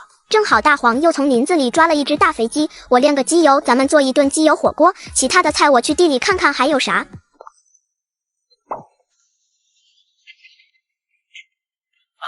这么丰盛，咱这生活不比全世界差呀。哈哈，我看菜园子里番茄、鸡毛菜都熟了，鸡窝里也下了好几个蛋，就给你又加了一道番茄炒蛋跟炒上海青。夏树兰，没想到你做饭这么厉害，之前咋没看出来？哎呀，死鬼讨厌，快吃吧，我来喂你。这菜怎么这么咸？夏树兰做饭真是中看不中用，也太难吃了吧？你怎么吃了2口不吃了？你身体还要恢复呢，多吃一点。来，姐姐来喂你。不用了不用了，我吃点面包就好了。咦，这人贝贝怎么怪怪的？吃饱喝足后，我拿出了刚刚得到的1000多块基石，全部上架到了交易大厅。1块基石换10个金属片，大量收。我去，这次大佬真是大发慈悲了，知道我们没基石就上架基石来了。是呀，才10个金属片，这不相当于白捡吗？很快在公共频道引起了一阵讨论，众人对基石的需求还是很大，虽然他们有所怀疑，但我上架的基石很快便售罄了。我看到这一幕，立刻再上架了50组，今天必须通宵干了，趁他们还没有反应过来。大哥，人贝贝在收金属片，我们要动手吗？不着急，先看看情况。这人贝贝是傻了吧？居然拿这么珍贵的基石去换便宜的金属片，我觉得用金属片去换基石是稳赚不赔的生意。我们先动员会里的人去交易，咱们自己用5成去换基石，剩下的保留起来，安排人盯着交易大厅，露头就秒。不一会，我惊讶看见刚挂上去的基石几秒后就已经提示售罄。我瞬间想到一种可能是有一个组织在大量收基石，目前来看应该是双龙会了。之后我陆陆续续上架了100组，结果也是一样，几秒便被人抢购了。经过双龙会的一波带节奏，似乎引发了蝴蝶效应，其他的吃瓜众人也开始纷纷抢购起来。折腾了几个多小时，将最后100组挂上交易大厅之后，我倒在了自己的床上，瞬间进入睡眠。第二天我看了一眼仓库，我库存金属片为18900个，已经快2万个金属片了。现在我的金属片应该是全区最多的一家了。这是一头野猪，不是家猪。家猪是在座的各位的朋友。面前的这个男人拿起长矛，他既没有瞄准野猪的屁股，也没有瞄准野猪的头，而是瞄准了距离猪头上1点的位置。因为长矛在抛出时会受地心引力的作用逐渐下降，只见他举起长矛用力一抛，果然在他的用力一击之下，野猪跑了。一个没有狩猎经验的人怎么可能会抓到野猪？哎，今晚的红烧肉没着落了。主人，快看，我找到了什么！不远处，只见树丛的深处有一大片野生的蘑菇。哇，这下发财了！今晚虽然吃不到红烧肉，但可以吃小鸡炖蘑菇了。我二话不说，拿起篮子就摘了一大堆各种颜色的蘑菇。今晚咱们吃小鸡炖蘑菇，小兰你就别做饭了，我来下厨吧。由于我不太放心夏树兰的厨艺，于是让她去负责杀鸡了，而我则熟练的将葱姜蒜下锅爆炒后，放入刚刚采摘的新鲜蘑菇跟鸡块，加水炖煮。没过一会儿，一锅香气扑鼻的小鸡炖蘑菇就做好了。什么味道？怎么这么香？刚刚做了一锅小鸡炖蘑菇，你尝尝味道咋样？只见夏树兰盛了一碗鸡汤后，半信半疑的喝了下去。一瞬间，鸡肉的香甜跟蘑菇的鲜美直冲她的天灵感，脑海中不断回荡着美味的滋养。同时，夏树兰浑身散发出一阵绿色的光芒。叮！恭喜宿主解锁出 B 级菜谱小鸡炖蘑菇。小鸡炖蘑菇味道鲜美，可用于持续恢复元气值。太好了，又解锁出一道还带加成的美食，我要跟柳如烟他们分享一下。正当我打算将小鸡蘑菇汤分别给他们3位交易时，龟岛的上空突然骤变，随后便传来了一阵机械般冰冷的声音。恭喜宿主存活10日以上，今日开始将解锁各个玩家的地理坐标位置，位置可通过 GPS 系统查询，同时开放海岛探险功能。注：一个海岛可组队5人，同一个岛屿可容纳100个玩家，岛屿上物资丰富，请玩家们做好组队准备。系统将于6小时后正式开放。霎时间，公共频道乱作一团，有找父母找孩子的，也有找女朋友的，还有要一起组队的，甚至还有出租帆船跟接送人的。你好，谁有帆船出租？我跟我儿子今天刚联系上。我也是，我不指望去那个空岛探险了，我只想找回我的女朋友一起团聚。双龙会提供有偿帆船租赁，80块基石出租5小时，有需要的玩家可与我联系。另外，双龙会大量招人，内部会员可半价优惠。袋鼠速运提供大型帆船接人服务，1趟20块基石，保证将人安全送到家。有需要的可通过 GPS 传输坐标位置，我们将于24小时之内抵达接送归岛。这双龙会真是无时无刻不在招人啊！我也得尽快将他们3人接来，毕竟在这末日中能够信任的伙伴也不多。我将 GPS 系统跟大型帆船交易给了沐恒，让他顺便去接一下柳如烟跟那个风韵犹存的人气。放心吧，贝总，保证完成任务。到时候你们将能带的物资都带上，以后我们就在一个岛上生活了。知道了，死鬼，终于能见你了。你会不会觉得我带个孩子会拖累你呢？这有什么关系？又不是养不起。对了，我还不知道你叫什么名字，你开出天赋了吗？我叫苏菲，技能是美食家，好像是做饭的，但是现在哪有什么食材做饭，吃饭都是问题，感觉这技能很累赘。等到了岛上再说吧，我这里不缺食物。经过了2天1夜的长途跋涉，3人终于来到了我的归岛上。贝贝哥，这就是你的岛吗？这么大，我还以为你过得也蛮辛苦，没想到你小子偷偷在这里享福啊。咦，旁边的这个女人是谁？这是我的女朋友夏淑兰，大家既然到了这个岛上，就把这里当自己家就行了。小兰，你去安排下他们的住处。没想到他已经有女朋友了，那他对我的好算什么？不行，我要将他抢过来。这是我在归岛求生的第10天，我带着刚上岛的3人安排了各自的房间。李沐恒的天赋是神农尝百草，精通各种动植物，住在离农田最近的房间，负责照看农田跟小鸡。柳如烟的天赋是疯狂设计师，可以开出图纸，自然安排到离海边最近的房间，负责垂钓物资。苏菲的天赋是美食家，不仅可以做出可口的饭菜，而且做出的食物是有等级的，有各种神奇的功效，负责几人的日常饮食跟家务。由于苏菲还带着孩子，所以我特地安排了一间超大的母婴房给她住。这个房间离任贝贝好远，都希望我们能住一起呀。那个，我一个人晚上睡觉会害怕，你能跟我住一间房间吗？小姐姐，如果你一个人住害怕的话，我可以陪你一起睡哦。安排完住处后，我带着众人一起参观了我的大菜园、后山森林以及鸡舍。喂，大黄，你看你做了什么好事？怎么了？这老六又在发什么癫？这是什么？他是小黄。哇，人贝贝，你们一直吃的这么丰盛吗？这些食材都是从哪里获得的？是啊，自从我穿越到现在，除了你给的食物外，只吃过面包跟泡面。这是番茄炒蛋，天哪，我想都不敢想。各位，以后大家想吃什么尽管跟苏菲提吧。岛上的蔬菜种类很多，但蛋白质来源目前只有鸡肉跟鱼类。等有时间我跟沐恒去森林捕猎，看能不能搞到别的肉类。对了，今天海岛探险已经开放了，一个岛上可以上100个人，势必会淘汰大部分玩家，大家怎么看？我认为我们人数已经够了，况且海岛上肯定资源很丰富。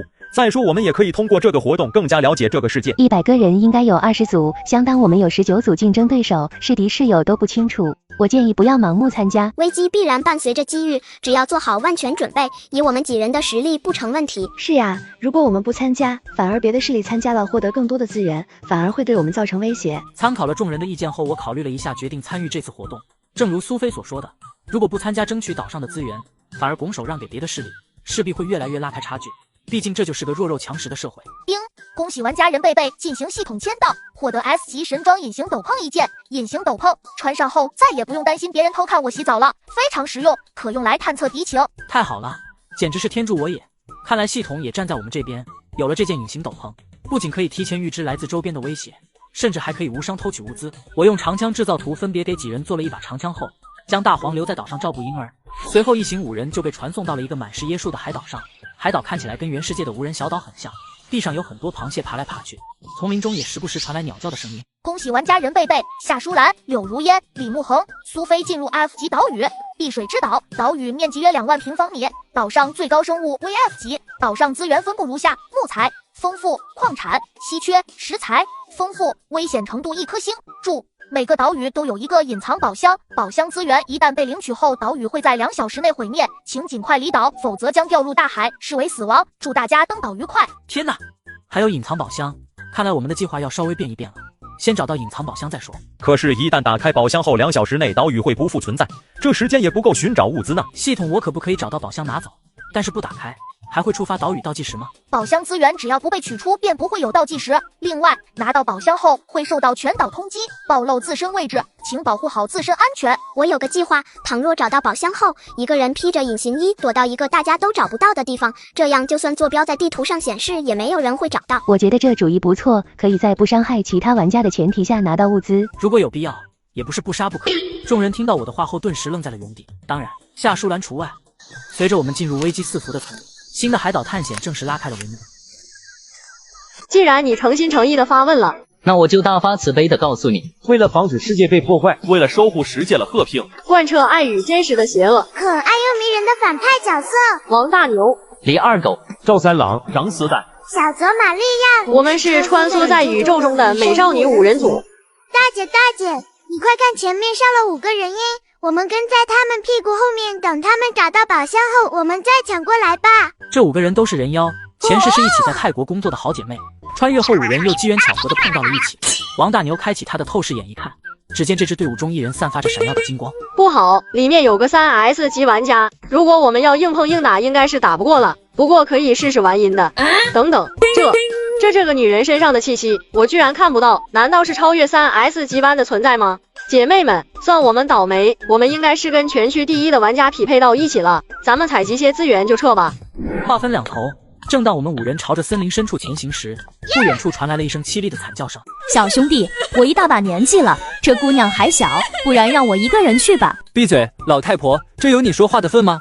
你俩今天都得死！今天你们的任务就是去引开守护宝箱的那2头大黑鸟。哈哈哈，这老太婆还想跟我大哥讨价还价，你算哪根葱呀？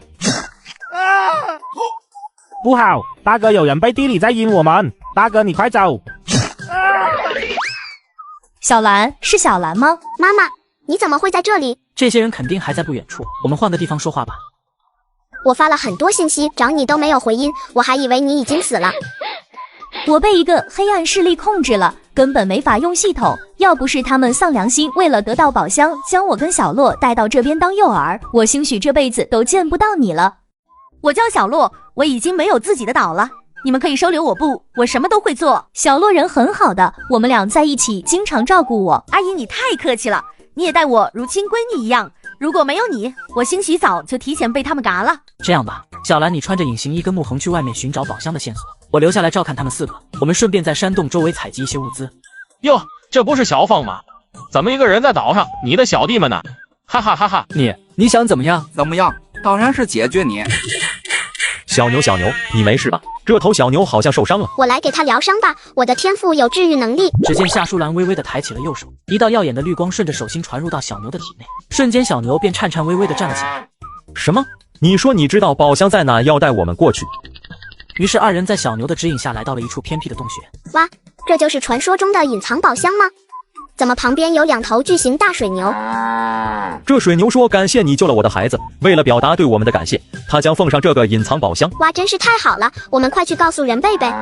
什么？你说打开宝箱后这个岛会毁灭，让我们带你们走？好的，这个事情我跟我们贝总商量一下。贝总，我已经找到宝箱在哪里了，现在我跟夏淑兰正带着宝箱藏在树上，你们开采完物资后，我们在海岛边缘汇合。这么快？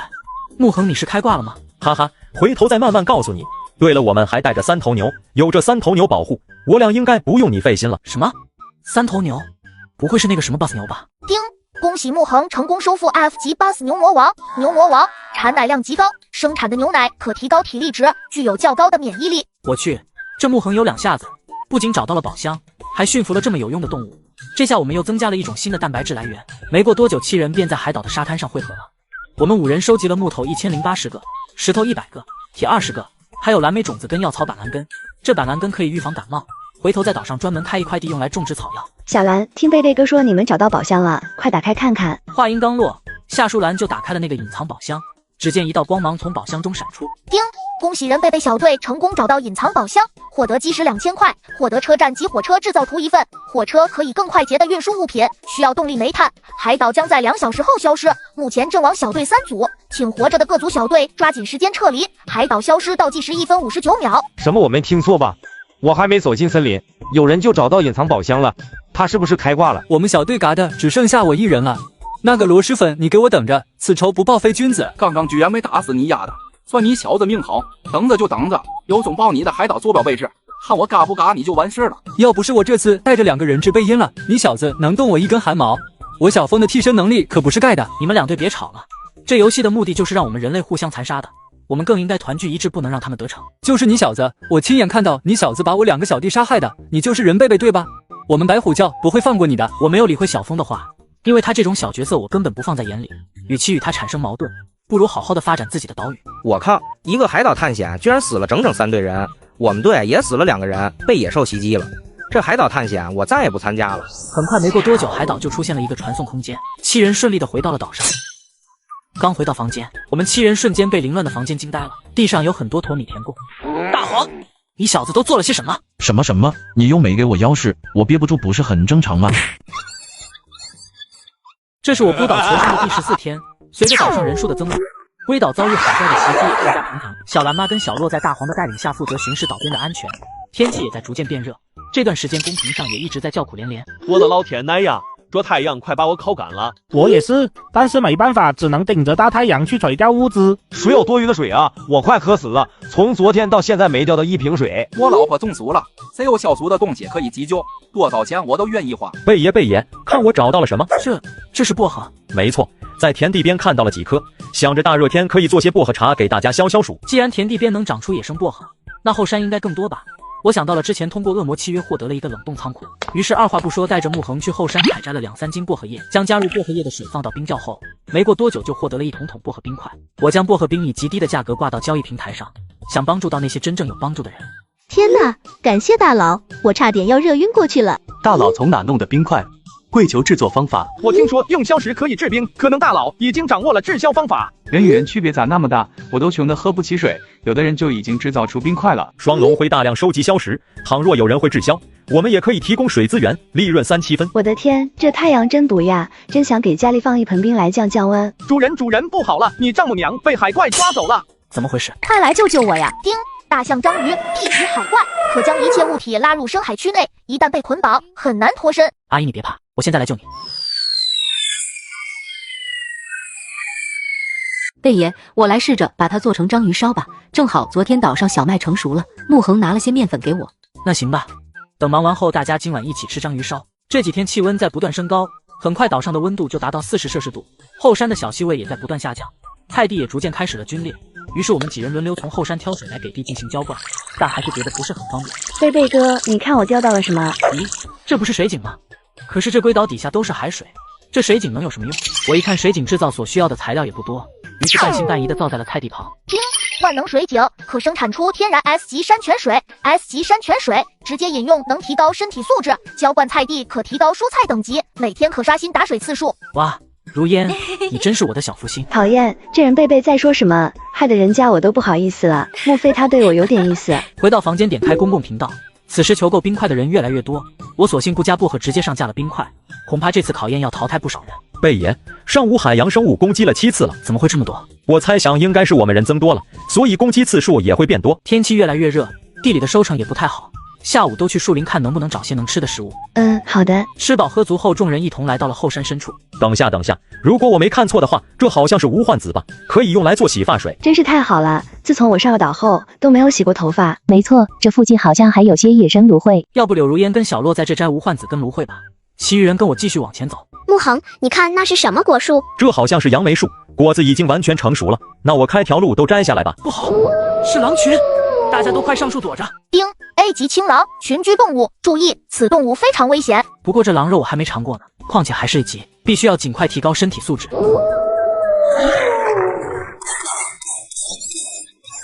贝爷说的对，我们把这货抬回去，晚上吃大餐啊。这是大灰狼啊，你们没受伤吧？放心，侥幸打死了他。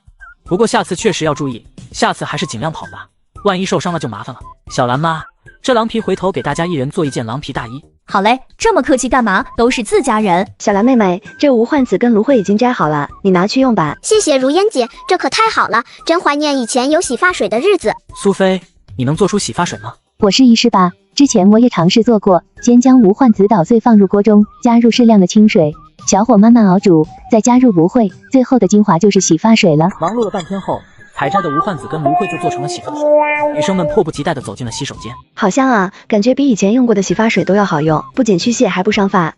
是的，小兰你也进去洗吧，等下就要排队了。那我得赶紧尝试下。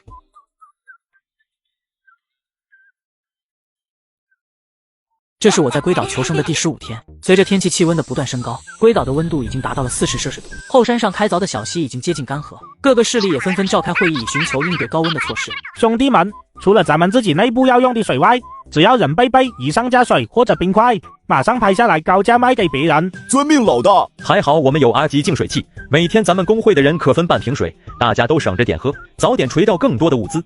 是，会长。会长，我还有老婆，可以多给我半瓶水吗？叫你老婆也上缴基石加入双龙会，如果给你开了后门，那别人怎么办？大家都一样缺水。是呀，白虎帮会长都偏心你们了，上次你们损失了2名大将跟人质，倘若不是会长发动技能来救你，你早就不会出现在这里了。那是意外，你们只是运气好，没有遇到人贝贝。如果你体会一下他们的势力，就不会这样说了。好了，大家都别吵了，先想想怎么应对水源短缺的问题吧。随着聊天频道上人数的锐减，水资源的价格也逐渐升高，一瓶水甚至可以卖到10块基石。我出售的冰块也很快供不应求了，于是我象征性的上调了一下价格，但很快便迎来众人的不满。随便你们，这是求生，我也要生存的，你们不想买我也不会勉强。虽然众人嘴上这么说，但很快我的冰块就销售一空。我清点了一下最近赚到的基石，除了冰块水源外，还有各种多余的食物，足足赚了1万多块基石。随后我用基石又一次扩大了龟岛，此时岛屿的面积来到了3万平方米，森林里也出现了更多的大型动物。我的小日子虽然表面看起来还算美满，实则内部感情问题却困扰了我很久。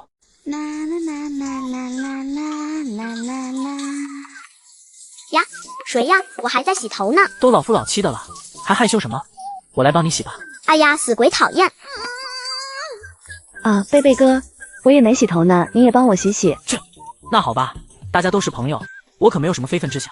这是我男人柳如烟，你不会找别人帮你洗哦？你们又还没结婚，我也有追求贝贝哥的权利。好了好了，都别吵了，你们2个互相洗吧，我先出去忙工作了。说完我头也不回的走了。这女人之间的斗争可比打海怪凶残多了。随后我打开了积攒了几天的物资箱，里面有100块基石、80个木材、40个食材、30条海鱼，除此之外还有2张随机天赋。是不是小兰妈跟小洛还没有天赋？快叫他们来开一下。这天赋很珍贵，我年纪这么大开出来也帮不上什么忙，还是留给你们年轻人吧。阿姨，这天赋目前每人只能开1次，留着也是浪费。获得天赋后还能更好的为龟岛发展做出贡献。好呢，既然你这样说，那我就厚着脸皮收下了。随着一道蓝光闪过，叮！恭喜玩家夏雨荷获得 B 级天赋邪恶老奶。邪恶老奶可永久召唤出2个左轮手枪，手枪的子弹具有意识，可百发百命中目标。恭喜玩家小洛获得 B 级天赋神狙手，神狙手可远程射击目标，1万公里内任何移动生物都能看得一清二楚。我了个双枪老太婆跟鹰眼狙击手，这不妥妥起飞了。有了这2个超强天赋，岛上的安保系统将更上一层。除了预防海怪的袭击外，小兰妈跟小洛还承担起去森林打猎的任务。叮！检测到宿主还未使用恶魔契约进行每日签到，是否进行签到？系统签到。恭喜宿主获得 A 级牲畜养殖棚。A 级牲畜养殖棚能容纳20头牲畜，所需占地面积约2000平，自带1800平大牧场。注：牧场需定期维护。我记得前2天在海岛上获得的3头大黑牛，于是将它们赶入牧场中。小牛，小牛，多吃点饭，早早长大，长大给你娶老婆。小牛，他骗你的，他到现在都还没给我娶老婆呢。哇，今晚的菜这么丰富呀！这不是章鱼烧吗？是呀，用昨天抓到的大象章鱼做的。此外，我还用小兰妈跟小洛刚抓到的野猪做了一顿红烧肉。叮！恭喜玩家苏菲解锁 B 级美食章鱼小丸子。章鱼小丸子味道香酥可口，可永久提升1点防御属性。叮！恭喜玩家苏菲解锁 C 级美食红烧肉。红烧肉可瞬间增加3点力量，持续30分钟。我去，这红烧肉真是太好吃了！我从没吃过这么好吃的红烧肉，鲜香软烂，入口即化。是啊。不愧是阿姨抓到的 F 级野猪，这野猪肉比之前世界的好吃多了，可能是长期吃野果的原因吧，肥而不腻。这章鱼小丸子也不错，咸香可口，可惜没有调味料。要什么调味料？这样吃已经很好吃了。吃饱喝足后，我正打算将剩下的红烧肉跟章鱼小丸子上架到交易平台，这时候海岛的警报声却突然响起。这是我在龟岛求生的第16天，太阳依旧毒辣，天气也没有丝毫转阴的迹象。龟岛的瓜田也正值丰收之际，我们几人正打算吃完饭后一起去采摘西瓜。这时，瓜田的方向却传来一阵阵急促的警告声。二姐，这西瓜真好吃。要不是我的超能力是千里眼，看到这一大片西瓜地，我们几个早就渴死了。是呀，这大热天了，也不知道啥时候是个头。姐妹们，尝尝这西瓜汁怎么样？哎呀，五妹，你从哪搞来的西瓜汁？前几天我钓到了一个榨汁机，你说没用，叫我拿去卖掉，我偷偷留了下来，这不就派上用场了吗？我有个主意，我们把多余的西瓜榨成汁，咱们放交易平台上低价售卖，又能狠狠地赚一大笔基石了。还是五妹聪明，说的也是，这毕竟是别人的龟岛，咱们先把西瓜运到自己的岛上再说。话音刚落，人妖五姐妹冒着炎炎烈日就开始麻溜地搬运起了西瓜。你们几个在我家西瓜田做什么？你家的？你有什么证据说是你们家的？三妹说的对，谁先摘到就是谁的，这西瓜是我们先看到的，明明是野生西瓜，凭什么说是你家的？二弟别冲动，这帅哥好眼熟，好像在哪里见到过。王大牛盯着李慕恒看了半天，突然猛地一抬头，不好，这男的不是在海岛上遇到的那个超强5人组吗？姐，我就说这帅哥看起来怪眼熟，我还以为是以前的客人呢。大姐跟他废话什么？他就一个人，我们5个人还打不过他吗？说的也对，姐妹们一起上，打了他西瓜就是我们的了。我在这站了半天，你们几个当我不存在是吧？咦，这不是那个看不到气息的女人吗？不好，姐妹们快撤！大姐，我们怕他们做甚，他再厉害也只有2个人，我们2打1还多出1个来。有道理，四妹，再咋强的对手，我就不相信她一个小姑娘能经得住我们2个人的混合双打。干了，兄弟们！天崩地裂！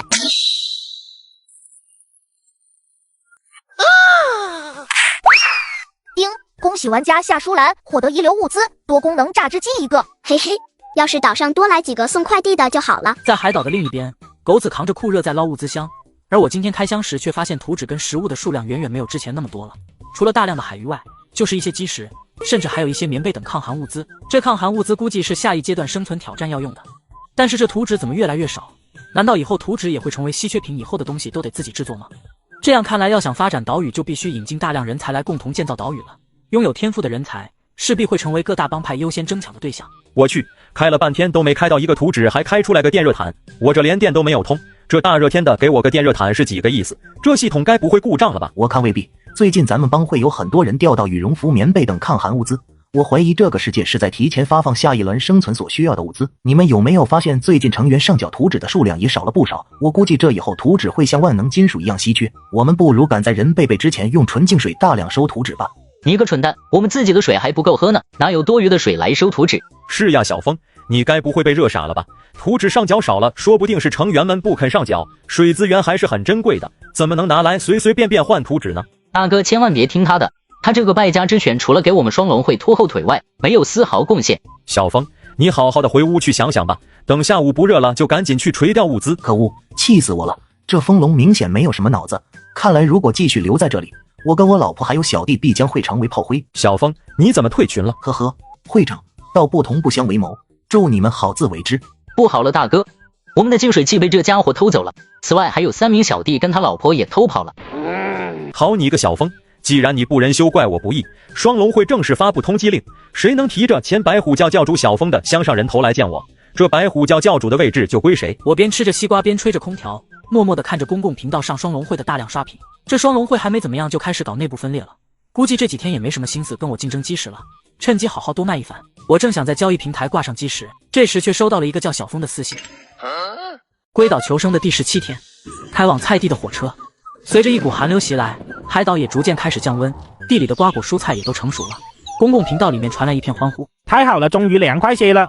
我好几次热地下海洗澡，差点被鲨鱼咬死。我的老天奶，你还敢下海洗澡？我都是用口水擦一擦身子就行了。楼上的你真浪费，这段时间水的价格高的离谱，我为了节省水资源，我都是喝的自己的尿，好几天都没喝过一口水了，早都忘了水是什么味道了。好巧啊，我也是喝的尿，你别说，味道还不错，跟喝温啤酒一个味道。各位不用再喝尿了，我是气象学家天赋，这2天之内必下大雨，各位多做几个木桶煮水吧。我看着那个自称拥有天气预测能力的人，不禁陷入沉思。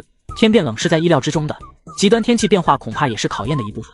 为了预防雨季的到来，我将之前海岛探险获得的火车轨道从田间连接到仓库。除了去森林探险的小洛跟夏雨荷外，其余人开始加速农作物的采集进程。一批批的蔬菜水果被运到了仓库中，很快不大的仓库便装得满满登登的。这剩下的食物如果不加以储存，便很快会腐烂变质，这可怎么办？叮，检测到宿主还未使用恶魔契约进行每日签到，是否进行签到？系统签到。恭喜宿主获得 S 级石砖制造机一个。S 级石砖制造机每小时可产出100块石砖，生产出的石砖坚固耐用，具有抗寒、隔热、预防火灾等功能。S 级石砖自带吸附功能，不需要水泥也能盖得很牢固。我看了下制作石砖所需要的材料，一块石砖仅需要1个石头。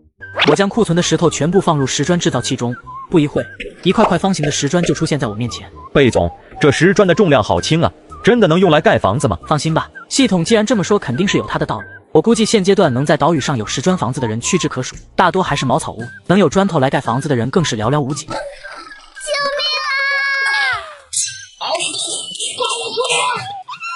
任贝贝这小子也太生猛了，这200多斤的大老虎说嘎就嘎了，可不是吗？谁叫他是我女婿？呸！什么叫你女婿？还没有结婚，我也有竞争的机会。小洛，你没事吧？老虎是从哪来的？我没事，我跟阿姨在森林里伏击野猪时，这老虎就猛地跳出来追我，我想应该是树林里来的吧。没事就好，下次带上大黄吧，他的狗鼻子灵，能提前知道危险。行，我知道了。不过贝爷你也太狠了吧，这200斤的老虎在你手里像只大橘猫一样。这可能都是吃了高等级食物的作用吧。我现在的身体素质相当于世界级职业拳击手，以后大家也多吃点 S 级食物。走，回去拿它做大餐。夏妈妈，你们处理一下老虎，注意不要损坏了皮毛，我想拿来做一件保暖的皮革大衣。贝贝哥，这能先给我做件大衣吗？我这天天穿个泳装也不合适呀。行，那等虎皮衣做出来后，先给柳如烟送过去吧。主人，那个虎鞭什么的，你不需要的话可以给我吗？我想拿来炖汤喝。滚滚滚，再啰嗦先嘎了你的鞭子来炖汤。不给就算了，你个老六，狗爷我自己去抓。贝总，那剩下的虎肉该怎么处理？那还能怎么处理？交给苏菲吧，烤着吃，煮着吃，最好就是炖汤喝，肉烂汤鲜。龟岛求生第18集，叛变的小风。贝爷，还记得我不？嘿嘿嘿，我就是前段时间海岛探险的那个小风。是那个绑架我丈母娘的黄毛吗？贝爷冤枉，我也是被逼的。我如果不给双龙会做事，他们也会嘎了我的。那你加我有什么目的？我已经带着10名成员叛变了双龙会，并且将库存里大部的基石食物一并带走了。倘若贝爷愿意接受我们，我就将基石全部贡献出来。不用了，我这边不收25仔。说完我就将小风拉入了黑名单。要不是风龙这么不靠谱，我也不会委曲求全的来找任贝贝。看来我们也只能回双龙会认错了。老公，我们有这么多基石跟食物，为何要白白给任贝贝呢？我们自立门户，自己当老大不好吗？是啊，老大，回去也是死路一条。既然已经叛变双龙会，那就一路走到黑。说的也是，老婆，咱们原来龟岛的位置你还记得吗？啊哈哈，我早料到有这一天了。老公，你看，这是咱们的龟岛，怎么变得这么小？其实我早在咱们入双龙会之前就开出一个天赋，一直没有告诉过你。我这个天赋叫做迷你世界，可将任何物体缩小。咱们走的那一天，我就将咱的龟岛缩小一并带来了，一直放在我的仓库中。真是柳暗花明又一村呐！老婆，你这回可立了大功了。警告！西南方有生物正在攻击基石，请注意立刻驱赶。岛屿面积太大了，海洋生物来的太频繁了，有点跟不上啊，贝爷。怒恒，麻烦你去处理一下。好的，贝爷，大黄，我们走吧。警告！东南方有生物正在攻击基石，请注意立刻驱赶。这日子真不太平啊，生物攻击越来越频繁了。没事，夏妈妈，剩下的我来。我随即赶到岸边，不过还好这2处都是地级的虎鲨，很快都轻松地解决了。解决之后，苏菲的饭也做好了。我招呼大家吃完饭开了个会议，研究乞丐房子的事情。你们之前调到过房屋图纸吗？几个人面面相觑，都摇了摇头。我一直用的是调上来的帐篷，从没听说过还有房屋图纸这回事。我是自己盖的茅草屋，不过没多久就来到岛上了。看来这个世界估计想要我们自己来建造房屋。这样说来，想要发展岛屿，劳动力是必不可缺的。可是谁又能保证上岛的人是否会侵略岛屿？找人也需要知根知底。此外，我认为我们还需要一个建筑设计师，这盖房子毕竟是个大工程。是呀，我们需要尽快建造起仓库，再过不久会有一场大暴雨，如果不能及时储存剩余粮食，很快便会腐烂变质。按照这个世界的尿性，估计雨季应该会持续一段时间。贝总，我需要大量的玻璃。要这个干什么？做温室大棚啊，这样就算到了冬季，我们依旧可以有新鲜的瓜果蔬菜可以吃了。每块地需要4000片玻璃。好的，我去仓库看看还有多少玻璃，尽快给你安排上。大家各自工作。我回到卧室后看了下库存，只有不到2000块玻璃。之前没刻意去收集这个物资，只好再去收购一波了。我切换到交易大厅，额外上架了收购玻璃的交易。这个人贝贝每次大量收购某个物品都会成为稀缺品。小白龙，召开全体会员们放下手头工作，大量收购玻璃。我们双龙会20多号人，我就不信收不过你一个人。会长英明，我马上去下达指令。老公，你看这任贝贝在收玻璃，这双龙会也在收，这东西肯定有大用处，咱们也来收一波吧。说得对，反正咱刚从丰隆会带走了近一半的食物，既然人贝贝在收，肯定这东西有大用处。你去喊一个没有在双龙会露过面的小弟过来，我们以他的身份来收玻璃。遵命，老公大人。很快没过多久，交易平台上便涌入了大量收购玻璃的人，甚至不惜用有等级的食物来收购一块玻璃。这是我在龟岛求生的第25天，原本晴朗的天气突然乌云密布，随着一道闪电划过，天空突然下起了淅淅沥沥的小雨，公共频道也随即欢呼了起来。而我则跟夏淑兰躺在温暖的被窝中，随时观察着交易频道的一举一动。双龙会等人用有等级的食物大量收购玻璃，而我这边则是用普通食物收购，来换的人也寥寥无几。这丰隆会长没有农业专家来凑什么热闹，尤其是那些跟风狗，如果知道我用玻璃来盖温室大棚，估计他们肠子都要悔青了。果然，有等级的食物对大家的吸引力很大，很快这些有等级的食物都被大家一抢而空，反而我这边的交易却无人问津。人贝贝，敢和我斗，你小子还嫩了点。不过老大，我们这次可真是大出血了，双龙会库存的食物基本上都用来换玻璃了，这地级的食物我攒了足足10天啊。此时交易大厅没有换到有等级食物的人还在叫丰隆上架食物，因为玻璃换有等级的食物太划算了。不过双龙会这边却没了动静，我估计他应该是没食物了。我随手再发了一条消息上去，大家想知道我换玻璃是干什么的吗？请大佬指教，我手里还有不少呢，大佬还要吗？我这还有，我不要等级食物了，普通的就换。我说人贝贝，你别卖关子了，老子现在好几千组玻璃呢，你拿什么跟我狂？我说贝爷，我也想问问您收那么多玻璃用来做什么？这个其实也没有啥大用处，我只不过是想盖几个温室大棚，以备以后冬季多种些蔬菜而已。岛屿不够大的根本就用不上啊！你个老阴笔，怎么不早说？我一仓库的低级食物都没了。话分两头，被大雨淋湿的女生们也迫不及待地走进了洗手间，一起排队洗热水澡。我说小洛呀，最近怎么看你总喜欢往鸡舍那边跑，时不时的去给木恒带些野果子。你要是喜欢他，我就给你说说没趣。哎，才没有那回事呢，菲菲姐你不要乱讲。真的没有吗？前几天我还看你打猎不专心，偷偷的往田地方向看。讨厌。人家才没有呢，我感觉木恒好像对你也有些意思呢，每次给你房间送的水果都比我们的多呢。才没有这回事呢，倒是小兰跟贝爷2个人还在被窝里你侬我侬的，还让不让人活了，到处撒狗粮。狗粮哪有狗粮？小姐姐你藏哪了？就在贝爷的房间，你自己进去吃。一点狗粮还藏这么严实，这么不相信我狗爷，今天高低要尝尝解解馋。你们2个老六在玩起大马吗？滚滚滚！哼，就知道欺负狗爷，不稀罕你的狗粮了，请我吃我都不吃了。差点忘了今天的系统签到。叮，签到成功，获得奖励双倍收获卡1张，时间持续1天。今天你们所有物资都让我来开和收获。今天的玉米地要收获了，蔬菜水果也有一些。物资箱有30个。行，我知道了。随后我打开所有的箱子，果然获得的所有物资都是双倍收获。采收的玉米也全是双倍，这让木恒下巴都惊掉了，像个孩子一样抱着一堆苞米棒一直傻了。贝贝哥快来，森林的陷阱里掉进去了几只野猪。很快我冒着淅淅沥沥的小雨跟着木恒和小洛一同前去，刚好有5只半大不小的野猪，活捉它们养起来，看看能不能驯化。小洛拿着刚编好的渔网递给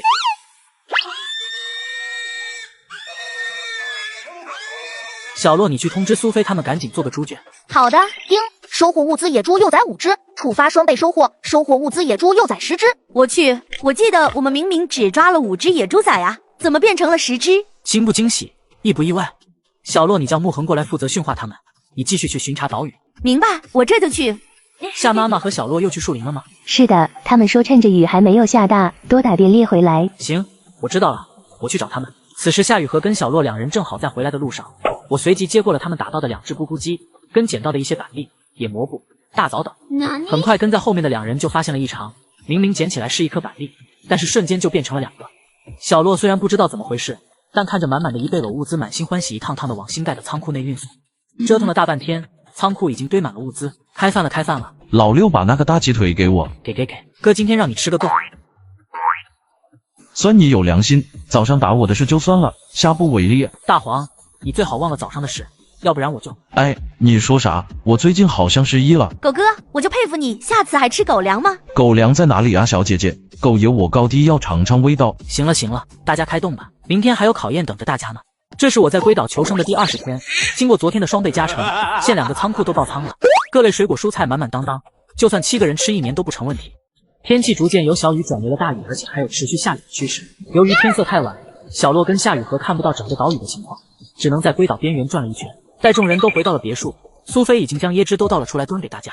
这可是木恒之前得到的 S 级椰树的果实 ，S 级的椰汁大家都喝一杯，提高下自己的身体素质。刚喝过2级的纯净水，现在又有 S 级的椰汁，这里的食物是不是都是高等级的？高等级的食物总归是有限的，我会尽量保证大家高等级食物的供应，但不能保证所有人都会一直吃高等级的食物。我不赞同这个做法。众人惊讶地看着夏雨荷，没想到他竟然会反驳任贝贝的说法。那你认为怎么做才合适呢？众所周知，高等级的食物可以提高体质。岛屿上什么样的人最需要提高体质？夏妈妈抛出这个问题后，很快众人便思索了起来。肯定是保护岛屿安全跟对岛屿发展有重大贡献的人才是最需要提高体质的。所以我建议高等级的食物优先供给任贝贝和木恒2人，如果有多的，偶尔给其他人吃一些就行。没错，就像之前发展岛屿一般，不可能将所有人的岛屿都发展成任贝贝这样。我们只能集中资源，去将一个人或者一部分人的体质提高起来，将来应对更大的危险，我们才更有保障。这个方面均衡发展，并不是什么好事。听完苏菲说的话，其余人纷纷点头赞同。行，目前岛屿上最高级的食物是 S 级，那 S 级的食物优先供给给我和木恒，其他的大家可以平均分配。经过大家的同意，我将这几天攒到的2000多块基石用来扩建自己的岛屿。很快，岛屿的面积就来到2万平方米。恭喜宿主进行每日签到，获得小型雷达1台。这个小型雷达探测仪探测半径为32公里，接收器在雷达5公里内都可以接收雷达信号。木恒再次惊喜地瞪大了眼睛，有了这个东西，再也不用担心对方偷偷上岛了。你都是从哪里搞来这么先进的设备的？定位仪、雷达探测仪、太阳能发电机、别墅等等，这里面的哪个东西有人从物资箱中开出来过？哈哈哈，这是个秘密。我可不是要你回答，只是不问这句话，我实在是憋不住了。好了，今天大家都折腾了一天，看个电影放松下。还有电影？电视机内存里的都是一些老电影，消遣下时光还是可以的。你们看，我定会系统交易商城。说完，我走进了自己的卧室。夏淑兰想了想，又看了柳如烟一眼，见柳如烟摇了摇头，然后才起身跟着走了进去。贝贝哥，我陪你一起盯着吧。我点了点头，然后说道：明天你用你的商城系统也上架一些海鱼和白开水，基础物资还是要继续收集。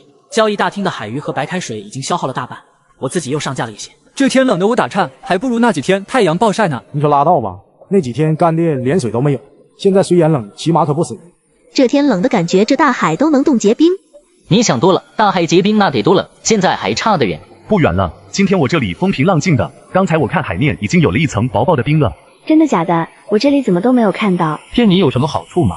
你是会给我当老婆，还是会给我一点吃的喝的？有没有人有多余的羽绒服、羽绒被啥的？我用大量物资收购。好冷啊！我也是，交易大厅挂起来。贝贝哥，你说这大海真会被冻上吗？夏淑兰看到大家的讨论，忍不住问道。我摇了摇头，我不知道，但根据第2周极端炎热的天气，说不定真的会出现大海被冻上的情况。那得多冷？那些没御寒衣物的人该咋办呢？我不知道，走一步算一步吧。我无奈地回道。本来在盯交易频道的我，只好忧心忡忡地带着众人去仓库整理物资。魏总，你看这些食物都满了，是不是考虑交易一部分换点其他的物资？有道理，普通水果先挂一些，随他们买不买，继续换取基石。主人，这鸡腿都是我的，你可不能拿去卖了。行，都留给你，你去找大牛玩去吧。谢谢小姐姐，就你最好了，不像某个坏男人经常欺负狗。贝总，木恒哥，早饭好了，大家吃饭吧。妈呀，这个东西看起来太香了！我勒个去，这是什么？别人求生还在啃树皮，而我已经吃上了香喷喷的小笼包。丁，小笼包 B 级，鲜嫩多汁，皮薄肉嫩，可恢复生命值100点。我咬了一口苏菲做的小笼包，一股温热的蒸汽夹杂着蟹黄的香气瞬间涌出。这里面还有蟹黄？是啊，我老家苏州的，早上发现有几只大闸蟹在攻击基石，于是我就顺手捞起用来做蟹黄小笼包了。哎呀，可惜呀，要是活的不知道能不能养起来，以后还可以开个螃蟹养殖场。苏菲做了这么多包子，大家多吃点。哎呀，这螃蟹剩余的部位味道是不错，就是少了点螃蟹醋。想起在前世界，每当中秋节，一家人团聚一起吃螃蟹，就觉得幸福。有 B 级食物吃，你还挑3拣4的，你就安心点吃吧。别人想吃都没有呢。也是啊，别人都在饿肚子，正好我们做的也多，等下拿去交易平台给大家尝尝吧。随后我走到卧室里面上架交易，香喷喷 B 级小笼包内含蟹肉，交易基石4块。我勒个去，大佬小笼包都做出来了，4块基石才能交易，只剩下3块基石了。大佬，便宜点卖我吧。我好怀念以前做牛马的日子，起码每天早上都能吃上小笼包。是啊，这世界连吃个小笼包都是奢侈。刚刚尝了下小笼包，肉超多，里面还有蟹黄呢，太划算了。虽然我一份小笼包卖4块基石，但还是被瞬间秒光。看来有等级的食物才是大家迫切需要的。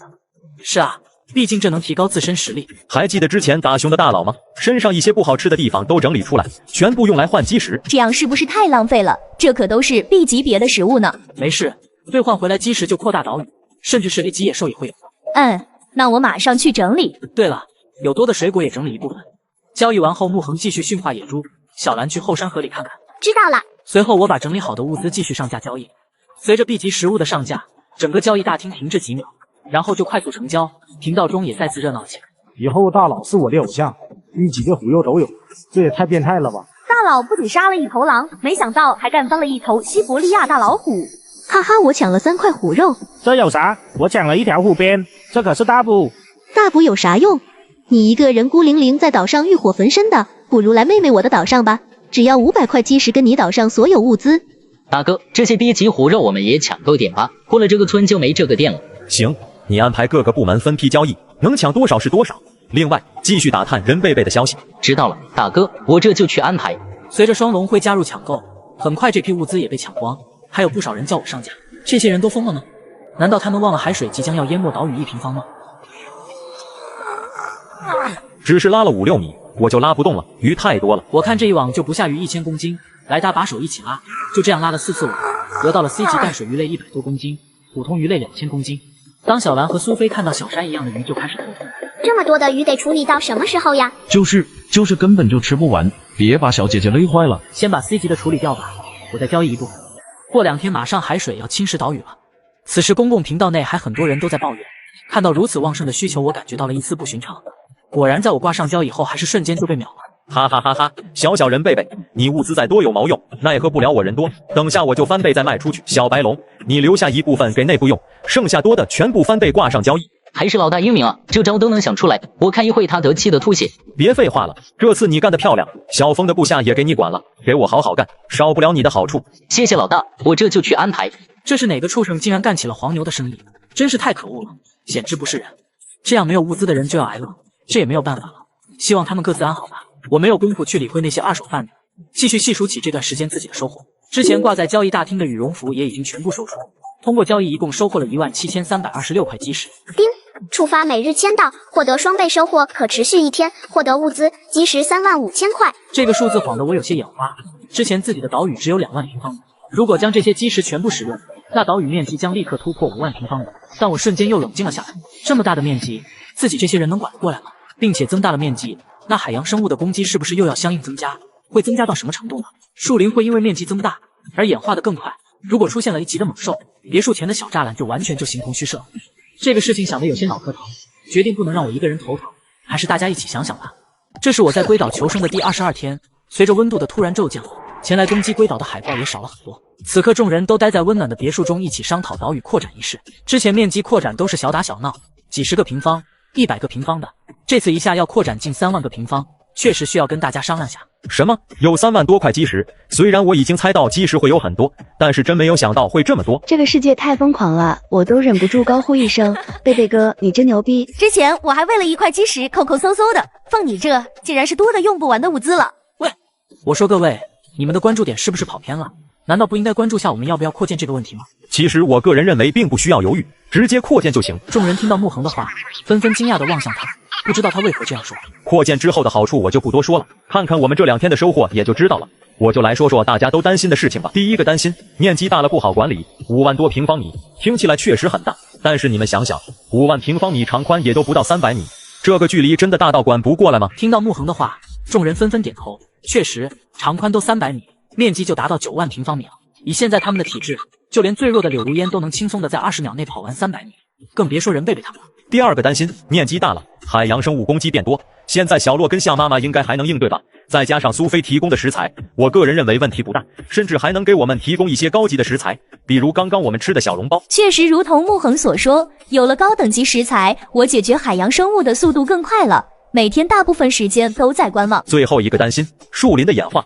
这个本身就是机遇和风险并存的事情，虽然会演化出更加高级的猛兽，但我们体质的提升也没有停下来，并且猛兽的出现至少应该还有1周的时间。天气如此冷，树林里刷新的动物也越来越少了，猛兽的出现估计要等这个冬天过去了。同时，这些猛兽也能提供我们一些高级的食材，比如B级的虎肉和熊肉。总体来说，收益是大于风险的。我沉思了一会，毅然决定道：好，霍剑。虽然将来还不知道会发生什么事情，但我们绝不能犹犹豫豫停滞不前，就让海洋生物和树林猛兽来得更猛烈些吧。其余人纷纷点头，这么做也是变相的提高大家的危机感，让大家不要放松，尽快提高自己，以免将来遇到危险没有还手之力。既然决定了，我没有任何犹豫，将那3万多块基石全部使用掉。此时系统提示道：小型岛屿，面积51151平方米，解锁随机海岛探险功能。注：此海岛为私人副本，不可与非岛上玩家一同使用，每月可自动刷新入口1次。数字看起来比较大，但依然还是小型岛屿。还有这私人海岛探险是个什么鬼？破剑之后，我还特别关注了下岛上的淡水河，这次竟然人性化的自动延伸到大海。扩建好了，明天开始，我们首先要把我们的生活区的围墙建起来，栅栏肯定是不行了，这是一个大工程，这个冬天我们有的忙了。哈哈，人太闲了也不好。众人纷纷点头。物资箱都已经拉到外面了，你去开下吧。我点了点头，走了出去。此时外面天色已经暗了下来，突然一个东西从我的眼前划过，定睛一看，竟然是雪花，下雪了。我仰头看去，天空中稀稀拉拉的飘起了雪花，还真是要过冬天了。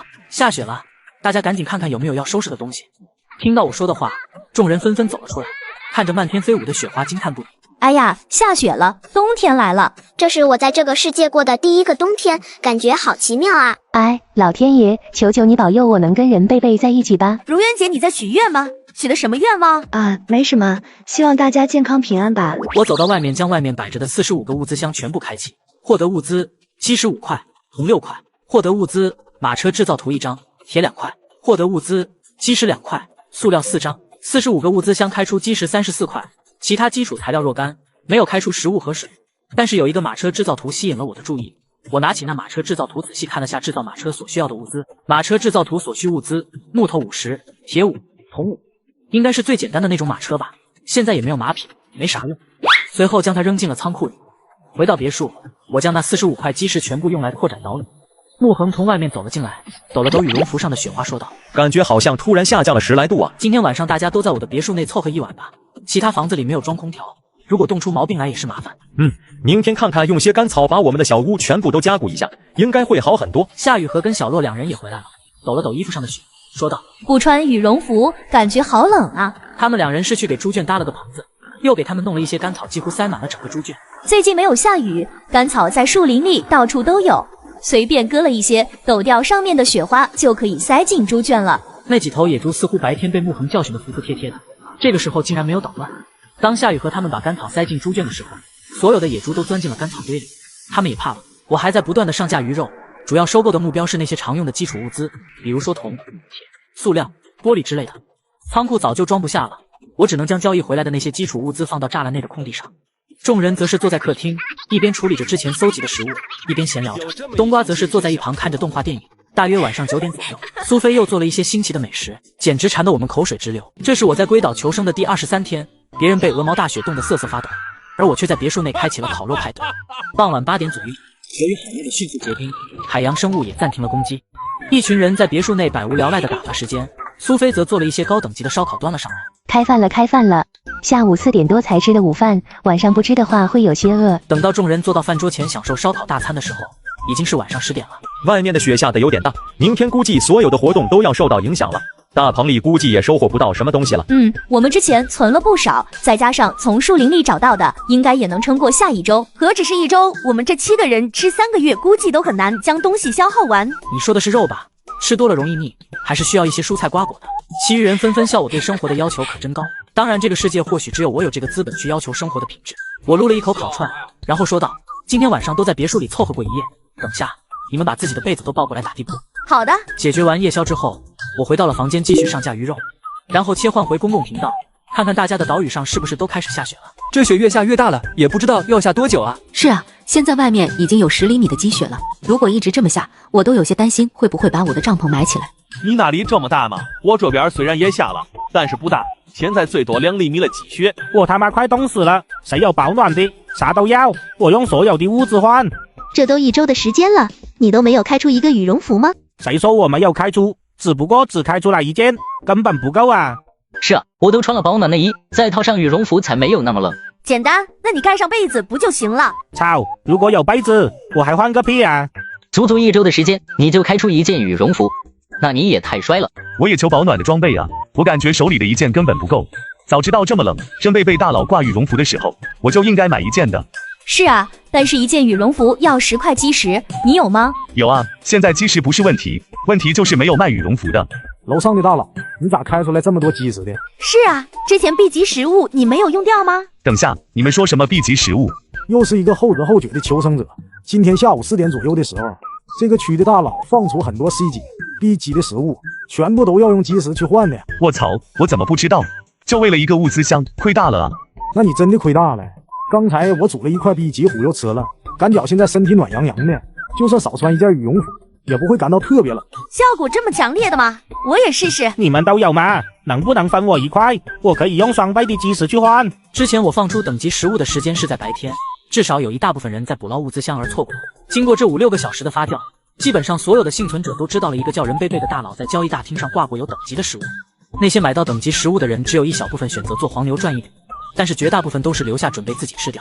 毕竟提高自己体质才是生存下去的根本，不然的话赚到什么都没用。我也对自己留下来的那些 B 级的虎肉和狼肉动过心思，但是很快便放弃了，还是留下给自己的人吃。大家的体质都需要提高，这样才能更好的应对将来可能出现的危险。看来今天只能这样了，因为今晚都要在公寓内休息，卧室就留给如烟跟小兰吧。滴滴，陌生人发来信息，我手上有这个东西，能不能换点 B 级的食物，或者一件羽绒服？土壤 S 级2个。我看到这个 S 级的土壤，眼睛微亮，立刻回道：可以，你可以自己选择羽绒服或者 B 级的肉。对方似乎犹豫了一阵，半晌后才回道：要不还是要 B 级的肉吧。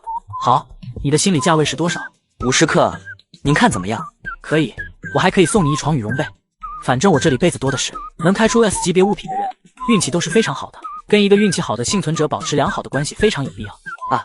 多谢大佬，谢谢大佬。我提出了交易请求，虎肉 B 级50克，羽绒被1个，交易土壤 S 级2个。对方立刻同意了交易，以后如果有这种东西，随时可以私聊我。好，下次一定，谢谢大佬。交易完成后，第二天早上6点不到，穆恒依然是第一个醒过来，然后小心翼翼的起床。看来我不适合跟你们睡一起啊。非也非也，有您在，可以督促我们早睡早起来。我内心第一时间就选择了签到，因为这个签到奖励很有可能决定我们接下来的工作怎么安排。系统签到，签到成功，奖励大礼包1份。果然，每日签到总会有些惊喜的。系统打开大礼包。我说你这个鳖老仔懂没有礼貌，别一天天系统的叫，人家可是有名字的。那我该叫你什么？叫爹，爹给你发大礼包。我去你丫的狗，系统敢占我便宜，信不信我把你丢海里喂鲨鱼？拿来吧你！说完我一把夺过了系统送的大礼包。我打开系统送的大礼包，获得家禽饲养室 S 级1个，家畜饲养室 S 级1个，围墙 S 级500个。鳖老仔，你听我说，这个家禽饲养室跟家畜饲养室可以饲养不高于 S 级的家禽，受孕家禽蛋类100%孵化，增加禽蛋及禽肉产量160%，提高孵化及生长速度160%，数量上限为160只，2个饲养室都可放置在相应的建筑内，且不用担心被家畜叫声打扰。哈哈，这个好，这下打开窗户都不用担心被鸡叫吵醒了。我还没说完呢，你激动啥？这围墙更牛逼了，可自适应地形，含4扇自动门，自带电网，但是需通电使用，可将不大于2500平方米的面积围起来。我去，还是狗系统，你懂我，正好需要这个。话说别人都有吗？没有，就鳖老仔你这气运之子有，偷偷的别告诉别人哦。我开心的立马跳了起来，这下目前所有的问题都解决了。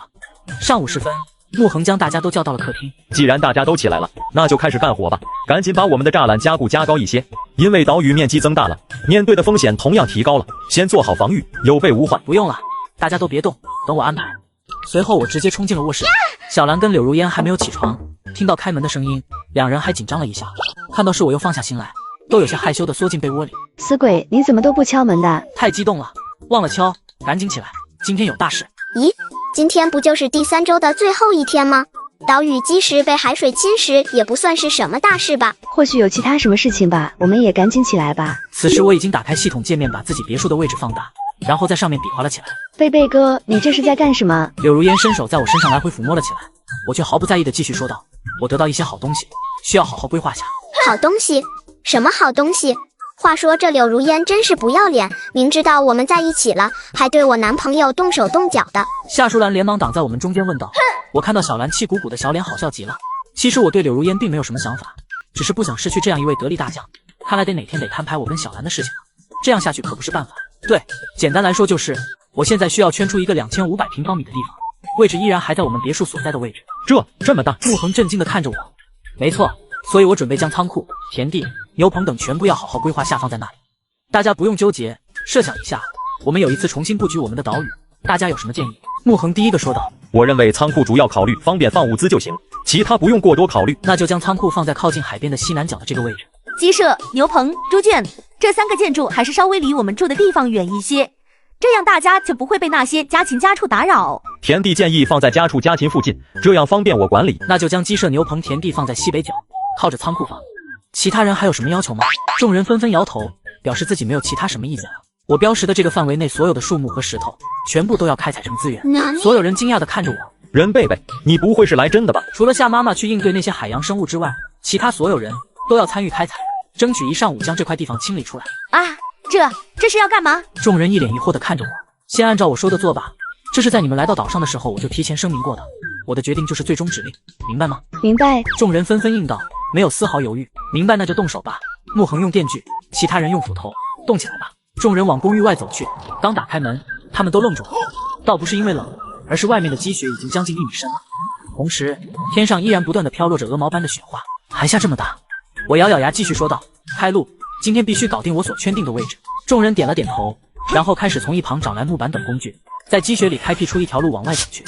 玉树砍枝，玉石采枝。而此刻，在暗处不知名的黑暗势力却暗暗地蠢蠢欲动了起来。老大，通往龟岛的海路全部被冻住了，预计冰面融化还需要1个月。知道了，再探再报。遵命。话说我们什么时候才能吃上人肉啊？整天吃兔子野鸡的，早吃腻了。急什么？等海路通了后，不仅能吃到人肉，还能吃到异能者的肉，这可是大补啊！异能者，你确定老大会叫我们吃吗？嘿嘿嘿，我们可以偷偷吃啊，不告诉老大。还是熊二你聪明。话分两头，经过了3天2夜，岛上终于被清理出来一片空地了。这几天的早饭只是让苏菲煮了玉米棒子和鸡蛋，大家随身带着，中间休息的时候就匆匆解决掉。有穆恒的电锯在，清理杂草灌木的效率飞快。好了，基本差不多了，我们回去。苏菲、小洛，你们去做午饭，做得丰盛点。好，知道了。穆恒则是去大棚和温室内看看庄稼，柳如烟则是去将昨天捕捞到的海鱼收罗到一起。咦，今天收获好像有些少啊。昨天晚上竟然只收获了4、5千条海鱼，或许是因为天太冷了吧。这些海鱼需要我确认一遍有没有高等级的海鱼。上午海洋生物的攻击频率怎么样？还好，一上午才18次。18次？这么少？物资箱呢？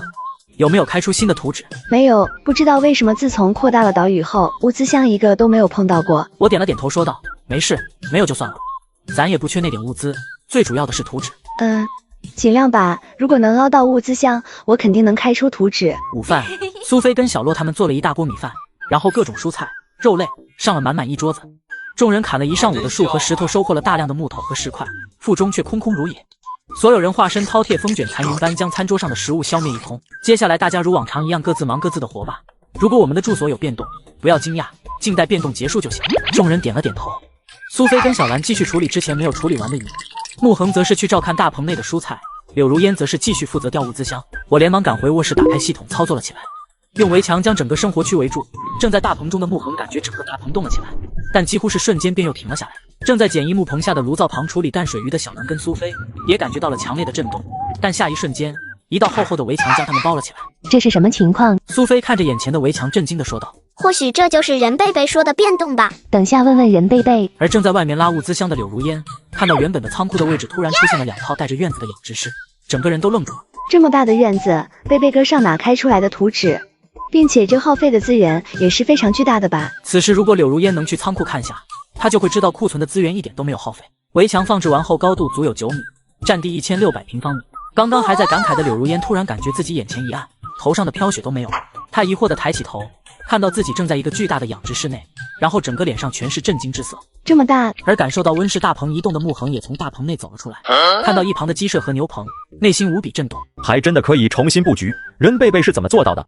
那些新出现的建筑，无论多么高大先进，最多就是从物资箱内开出的概率小一点，但是可以移动现有的建筑，那就不简单了。这时系统提示道，现在温度零下12摄氏度，岛屿基石正被海水侵蚀中，侵蚀进度62.5%。零下12摄氏度，有这么冷吗？还不算太低。之前我在东北，冬天零下30度很常见，甚至还有过零下58度的记录。是啊，但是现在这里衣物可没有以前丰富，每个人都是只有一个单衣，外加羽绒服，其他什么都没有。哎，是啊，估计真的会有人冻死吧。众人纷纷点头，把那些鸡、牛还有野猪全部都带回去吧。啊，虽然说有个院子，但是这些动物也不能散养在院子里啊。院子里还有2间屋子，我没有带你们去看。那2间屋子，一个是家禽饲养室，一个是家畜饲养室，并且都是 S 级的，比这里的鸡舍、牛棚、猪圈都要好。穆恒眼睛亮了起来，然后又皱起眉头。这样大家估计都要睡不好了。我自然是明白穆恒的意思，一开始他可是饱受公鸡打鸣的困扰。放心吧，穆恒。S 级饲养室其中有个功能就是确保这些家禽家畜不会打扰到人类。好嘞，既然这样，那还等什么？如果有一天流落荒岛，你们会怎么做呢？由于主角光环的加持，我突然穿越到了这个鸟不拉屎的孤岛，探险、种田、养殖动物、打猎、搭建庇护所。有了这些后，无疑就是女人了。求生简直比养生还快乐。龟岛求生的第25天。穆恒牵着4头奶牛往小院走去，将4头奶牛送进家畜饲养室后，那4头奶牛瞬间变得异常兴奋了起来，哞哞哞的叫个不停。穆恒没有过多逗留，直接折返回去，有些担心他们搞不定那8头野猪。当我刚赶到猪圈的位置，就看到他们几人往回走了起来。小兰跟苏菲2人抬着渔网，他们的渔网内全部都是鸡。后面小洛拿着棍子驱赶那10头野猪，顺利将所有的家禽家畜都转移到院子里的饲养室后。原本不情不愿的野猪来到家畜饲养室之后，立刻开始撒欢了起来，哼哼唧唧个不停。这里可是恒温的，比他们之前的猪圈温暖多了。那是当然，饲养室中不同品种的家禽或者家畜都是自动隔离开的，互不影响。穆恒还仔细的看了看饲养室，了解了下他们的功能，然后感慨道：这么高级的饲养室，在之前的那个世界我都没有见过。这个世界里有太多东西，我们都没有见过。众人纷纷点头。就在这个时候，围墙上的电子门发出警报提示声：滴滴滴，有人请求进入围墙。肯定是夏妈妈回来了，我们一起去城墙那边等她吧。一行人很快来到了南面城墙的电子门前，将电子门打开，门外站着一脸懵逼的夏雨荷，还有兴奋的大黄。才1天不见，变化这么大啊！正好给大家录个通行证，在电子门一侧的控制屏上，一一帮他们录入面部识别以及指纹。我们围墙的4个方向各有一个电子门，城墙上有电网，都保持着通电状态，禁止爬城墙进出。我一边录入面部和指纹，一边说道。录好指纹及人脸之后，夏雨荷这才看到围墙里面完全变了一个样子，至少眼前的这个巨大的围墙就非常震撼。是不是很惊讶？一会你会更惊讶。既然大家都来了，回去一起吃个晚饭吧。正好我要说一件事情。众人酒足饭饱之后，又一起在地下 KTV 唱。爸爸，嘟嘟打雷啦！嘟嘟爸爸打雷啦！对了，贝贝哥，你要说什么事情呢？差点忘了，在这里说一下，过几天挑个日子，我要跟小兰结个婚，以后小兰就是我的正式妻子了。哈哈哈，恭喜恭喜！我没什么好送的，大棚里有些我刚培育的哈密瓜，舍不得吃，就当你们的新婚礼物了。正好最近鸡窝下了好多鸡蛋，这几天我抽空多做些红鸡蛋。哎，该来的终究还是来了，算了，我还是死心吧。对了，今天钓到的鱼特别少，只有5000余条，应该是太冷了的原因吧。等下我去看看。好，我已经单独放在一块了，估计它们都已经变成冻鱼了。大家有空一起搭把手，把我们昨天收获的物资全部都搬到仓库里面去吧。众人纷纷起身，除非手头上的工作比较急，否则全部都来搬运原本放在空地上的物资。而我则是跟着柳如烟去看下昨天晚上捕获的海鱼。按照之前的推论，我们一晚上至少能收获5万条左右才对，昨天一晚上竟然只有这一点。我点了点头，走上前去，只是看了一眼，顿时高兴了起来。眼前的这堆鱼90%以上都是 C 级海鱼，还有一小部分 B 级海鱼，剩下非常少的那部分是普通海鱼。这堆鱼全部拉回去让小兰和苏菲处理下。我挑出来的都是普通海鱼，剩下的全部都是 C 级和 B 级的海鱼。好，这些都是有等级的海鱼吗？没错，我怀疑是因为天气寒冷，普通的海鱼已经坚持不住了，而这些高等级的海鱼还可以坚持一阵，说不定今晚还能再搞一批有等级的海鱼呢。明白了。柳如烟应和道，然后用渔网分批将这些鱼顺着雪地拖了回去。我看了看一旁那没有清扫过的位置，积雪已经将近1.5米了，雪依然在下，也不知道这雪要下到什么时候。天色渐渐暗了下来，风也渐渐大了起来。我转身往别墅走去，苏菲已经将他们用过的那些羽绒被交给了我，一共10套。来到卧室，打开系统，在交易大厅中全部挂了上去。羽绒被各一交易基石15块。挂上这个交易之后，我在公共频道内发了个信息：大家好，我是任贝贝，我们团队淘汰掉10套羽绒被，现已挂在交易大厅，有需要自行前去拍下。另外，如果有其他稀有物资，目前比较希望收到高等级的土壤，若有手里有，可以私聊我，价格绝对让你满意。我去，贝大佬又出现了，竟然把羽绒被淘汰掉了。难道有其他更好的御寒装备吗？我都怀疑是不是他们猎杀高级野兽的时候牺牲了一些人，所以才有羽绒被多出来。这个推论我感觉不太可能，因为如果只是因为死人而多出来的一些，他们完全可以内部消化，根本不需要拿出来卖。这价格也太贵了吧，15块基石。现在这个东西是刚需，想保命，别说15块，就是150块，自己手里只要有都要去换。是啊，好冷了，我手里只有7块基石了，大佬能不能降价处理下？别讨价还价了，已经卖光了。啥？这么快？哎，看样子还是要硬抗寒冷了。怎么看啊？我现在穿着羽绒服，还要包着羽绒被才感觉好一些。今天海洋生物的攻击我都没有去管，根本没有办法出去。我也是啊，今天一下就要消耗掉2块基石了。2块？你遇到了2个海洋生物的攻击吗？楼上的，你是失忆了吗？今天是第3周的最后一天，海水会淹没1块。我还真忘了，被冻得忘了日子了。咦，我好像找到了度过下周的方法了。什么意思？假如我手里有足够多的基石和食物，下周不用出自己的庇护所就可以度过。咦，好像是啊，怪不得这一周大家都获得这么多的基石。难道之前收获那么多基石是为了让我们度过下一周吗？我他妈都换肉吃了。我也是，我要哭死了。这个时候，那些抢到有等级食物的求生者反而有些后悔了。我看到众人的讨论也是愣了下，片刻后才反应过来，好像还真可以这样。那食物和水岂不是又要大受欢迎了？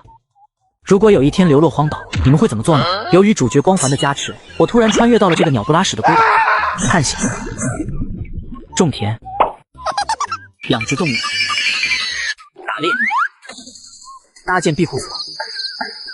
有了这些后，无疑就是女人了。求生简直比养生还快乐。龟岛求生的第27天，由于室外温度降到了零下50摄氏度，几乎所有的求生者都躲在自己的庇护所内，不肯出来收集物资。而我则利用自己食物充足的优势，大肆搜刮物资跟基石。我立刻将自己的食物和水的价格全部提高了20%，但这个动作立刻引来了其他求生者的不满。大佬怎么能这么唯利是图呢？刚聊到可以不出去度过下周，他立刻就涨价水和食物。是啊，大佬又不缺水和食物，为什么要涨价？对，大佬应该把水和食物送给我们才对。楼上的这么说过分了吧？是啊，大佬的食物也不是大风刮来的。呵，你们也知道说的过分了，大佬又没有逼你们买。说句不好听的话，以大佬的底蕴，甚至都可以不用跟你们交易，也比你们发展的好得多。现在大佬决定拿出一些东西出来卖，你们还说三道四的。如果他真的一气之下全部下架了，怎么办？大佬没有那么小气吧？就是因为大佬大度，你们就可以这么肆无忌惮的提要求，给你们脸了。难道他涨价了，我们就不能吐槽下吗？可以，那你就继续吐槽到大佬下架为止。看到公共频道内的讨论，我笑着摇了摇头，他们怎么说随他们去，反正交易大厅内没有其他幸存者上架水和食物，其他人都是上架资源去交换水和食物的。虽然我将价格提高了2成，但是还是在不断的成交中。看来大家都准备用刚才讨论的方法度过下一周。任贝贝，吃饭了。门外传来苏菲的声音。好的，来了，我应声道，然后起身走了出去。感觉像是回到了从前，只可惜现在没有酒。如果有酒，我们就可以小酌2杯暖暖身子了。等来年春天水果粮食充足的时候，你可以试着酿点。这主意不错，正好我们各种粮食比较充足，小麦可以酿啤酒，大米可以酿米酒，甘蔗可以酿朗姆酒，土豆则可以酿伏特加，而葡萄自然可以酿造葡萄酒。任贝贝，我们屋后的淡水河应该已经冻上了，以后洗澡是不是需要降低一些频率啊？不用，室内全自动净水设备有自动加热功能，冬天需要用水的地方不多，它能保证水箱的水一直都是满的。你这个全自动净水设备太高级了，又是一个没有见过的东西。小洛，今天我们岛屿被袭击了多少次？一共36次，平均每小时3次，频率还行，并不是太高，等级跟之前差不多，也没有提升。那还好，大家尽可能多在室内少出去，毕竟现在医疗条件有限，感冒发烧了可不好。众人点了点头，怒恒继续说道：外面的雪一直也没有停，不知道到底要下到什么时候。他在外面的时间最长，一直看着那些积雪不断的变厚，现在已经达到2米深了。这个还真不清楚，等着吧。吃完晚饭之后，众人回到了客厅，这么早也睡不着，大家坐在一起还能聊会天。我则是回到卧室看了下交易大厅内自己上架物资的出售情况，然后又补充了一些。切换到公共频道，这雪已经下了1天1夜了，我龟岛上的积雪已经1米多厚了。我说大妹子，你就赶紧清扫下吧，不然海洋动物来了，你都找不到它在哪。清扫啥？反正我也不准备出去了，只要不闷着我就行。手里有基石，不怕海洋生物攻击。我有个想法，可以在庇护所周围升几堆火，这些火堆稍微用木板罩下，别被雪熄灭掉就行。这样周围的温度就会提升上来，不但可以融化积雪，还能让中间庇护所的温度稍微高一些。这个主意不错，不过就是挺耗费木头的。木头是最容易获得的物资了，实在不行，你也可以到交易大厅去换一些。对，如果你连木头都没有，那就是你个人的问题了。完全不敢出去，好冷啊！我以前在东北也没有觉得有这么冷啊。那是因为国家给你供暖，只有在外面冷，任何一个房子里都有暖气，你当然不觉得冷了。就是，现在别说暖气了，有一顶帐篷就已经谢天谢地了。我他妈还住自己建的木棚呢，到处漏风，我都已经修补了4回了。你的木棚只是漏风，我的木棚他奶奶的被雪压塌了。雪这么重吗？还能将木棚压塌？哎呦！我操，我的也塌了。当然，以前我们公司雨棚是钢结构的，有一年跟现在一样下大雪，下了好几天，直接把那钢结构的雨棚压塌了。你这木棚被压塌也可以理解。真的能被压塌？那我得赶紧去清理下上面的积雪了。可是外面好冷的，根本出不去。那你就等着被雪压他自己的木棚吧。我又有个想法，大家试试。你们可以在木棚内生火，注意控制火力大小。只要把你的木棚的温度提高起来，积雪就会化掉，你就不用出去了。听到有人出主意，很多幸存者表示自己想试试。天气太冷了，好主意，我试试。反正我是不敢出去，出去估计会被冻死。不要听他了，这么做根本不行。之前我就是这样做了，结果棚顶上面的雪全部都融化了，然后我的木棚都变成了水帘洞，现在一地冰水，更冷了。这还让不让人活了？让不让也得努力一把啊，总不能就这么放弃了吧？哎，希望这个世界规则做个人吧，赶紧把温度升上去，这样根本没法过啊。我摇了摇头，内心想到，如果大家这么吐槽下去，这个世界规则就更改了，那也不会有淘汰了。我说小洛，最近看你跟木恒两人总偷偷一起去牛棚，你们在干些啥？啥也没干，我只是见他一个人又要管理瓜果蔬菜，又要照顾家畜的，想搭把手而已。是吗？前几日木恒在洗澡，我怎么看见你也进去了？讨厌讨厌，哼，不准说出去哦。仓库里的海鱼堆积如山，而我却宁愿给狗吃也不拿出来卖。原来这些海鱼都是有等级的稀有食材，吃了后不仅能够治疗肾虚，还能够永久增加魅力值。哈哈哈！小任呐，物资箱我都放在仓库里了，你有时间去开下。夏雨荷的声音从外面传了进来，还真是有点冷。我推开刚够厂房的大门，看到一共40个箱子在里面摆着，真是大丰收啊！我连忙将40个物资箱全部打开，获得物资：基石3块，铜4块；获得物资：蓄电池1块，木头6块；获得物资：电热毯1个，塑料4块。40个物资箱开出基石32块，没有水和食物，1个蓄电池，1个电热毯，其他都是基础物资。我看着那蓄电池和电热毯有些无奈道，这2个东西自己完全用不到啊。风力发电机和空调不香吗？哪能用到这2个东西？如果其他的求生者开出这2样东西，绝对会无比高兴。但是对于我来说，还真是有些多余，要不还是卖了，给那些需要的人。但是蓄电池是要充电的，其他求生者估计也没有地方充电，或许租赁更好一点吧。大家看看我开到了什么东西。我将那蓄电池和电热毯放在客厅的桌子上。这是电热毯吗？是啊，那个是蓄电池，2个正好可以结合起来用。我的想法是租赁，毕竟那蓄电池是要充电才能使用的，卖的话估计没有人会买。没错，这种东西租赁才能将收益最大化。我立马在交易大厅上架了蓄电池使用权1小时，电热毯使用权1小时，交易基石1块。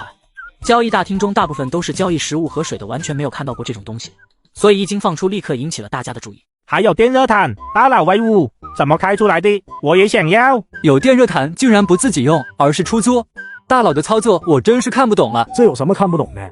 肯定是大佬有其他更好的取暖设备了。大佬用的会是什么呢？好想知道。大佬能不能直接卖给我？我手里有20块基石。我看到了这个信息，直接在公共频道上说道：手里没有发电机的，就不要想着买这2样东西了，买了你们也只能看不能用。看到我的消息，众人恍然大悟。是啊，没有发电机买这个东西屁用没有，还不如在冷的时候租着用一会呢。被大佬真厚道，还会提醒我们一下。多谢大佬，我确实没有发电机，还是租用吧。他竟然有发电机了，果然领先了很多啊！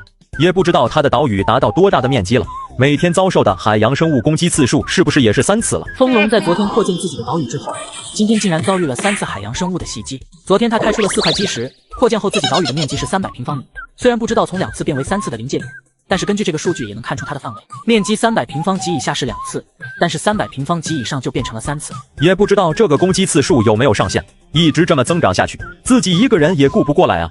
应该是这个世界规则制衡着岛屿扩展的速度，看来接下来要缓一缓扩张岛屿面积了。我看了下刚刚挂在交易大厅中的电热毯已经被租出去了，并且还被一下租出去2个小时。谁的手这么快？基石很多是吧？是啊，我还在犹豫，电热毯已经被租出去了。我倒是建议大家现在先不要租，等到温度真的低到一定程度之后再租。说的很有道理啊。那楼上的你说说，如何才能保证温度低到一定程度之后，我们能租得到这个东西呢？别听他瞎扯，想租便租，就看什么时候能租得上吧。贝大佬都是用什么取暖啊？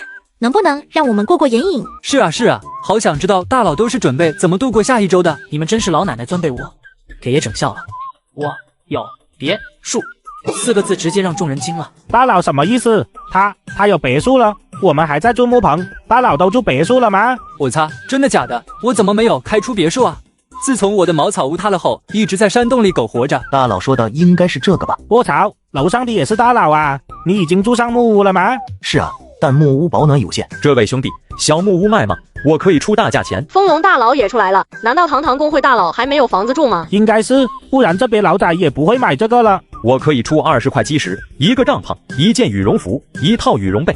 在座的各位，你们谁能有我开出的条件高？听到风龙拿出这么多东西，那人真的心动了。他自己已经开出来3件羽绒服，2套羽绒被了，再加上风龙给的帐篷、羽绒服和羽绒被，应该可以撑过这个冬天了。说不定还能用那多余的基石从我这里兑换更多的东西。风龙大佬，如果您能加点食物，我就跟您交易。再加上10千克海鱼，再多我就不要了。听到又加了10千克海鱼，那人立刻就同意了成交。风龙的简陋茅草屋立刻变成了小木屋，看着高度和面积都变大了不少的房子，他开心的跳了起来。刚才有小木屋的那个大佬，你不会真把自己的小木屋卖了吧？刚刚完成交易，我手里基石也不多了。风龙大佬给了这么多基石，正好可以用来度过下一周。有房子不住竟然卖了，真有你的兄弟！如果是我肯定不会卖，不过也不能说别人什么，大家每个人的境遇都不一样，没有必要要求别人跟你想的一样。我看到他们竟然在讨论卖房子，突然有个大胆的想法，仓库里还有个木屋制造图，反正自己不缺造房子的材料，不如就当开发商来卖房子吧。想要赚到基石卖食物跟租赁保暖用品肯定是不行的，是不是可以靠房地产趁机大赚一笔？咦，明明外表看起来硬硬的，怎么流出来的汁液捏起来跟你的粉丝一样软软的？其实这个是硅胶，在原来的世界可以用来做床垫或者小孩嗝屁袋。魔恒，你怎么变成老色批了？可别乱说，这样我会嫁不出去的。话分两头，别人都还在为一条海鱼大打出手时，而我已经靠卖房赚得盆满钵满。大家手上有没有高等级的东西？如果有可以私聊我也可以卖房子。奈何本人没文化，一句卧槽走天下。大佬竟然要卖房，贝爷能不能便宜点？他手里还有多余的房子吗？或许真的是出现了战斗减员才会有这么多余的物品吧。小白龙，你立刻去私聊任贝贝，看看他手里是不是都是小木屋。遵命，会长。此时我已经快被私聊烦死了，不管买不买，都来问我是什么样的房子，价格什么的。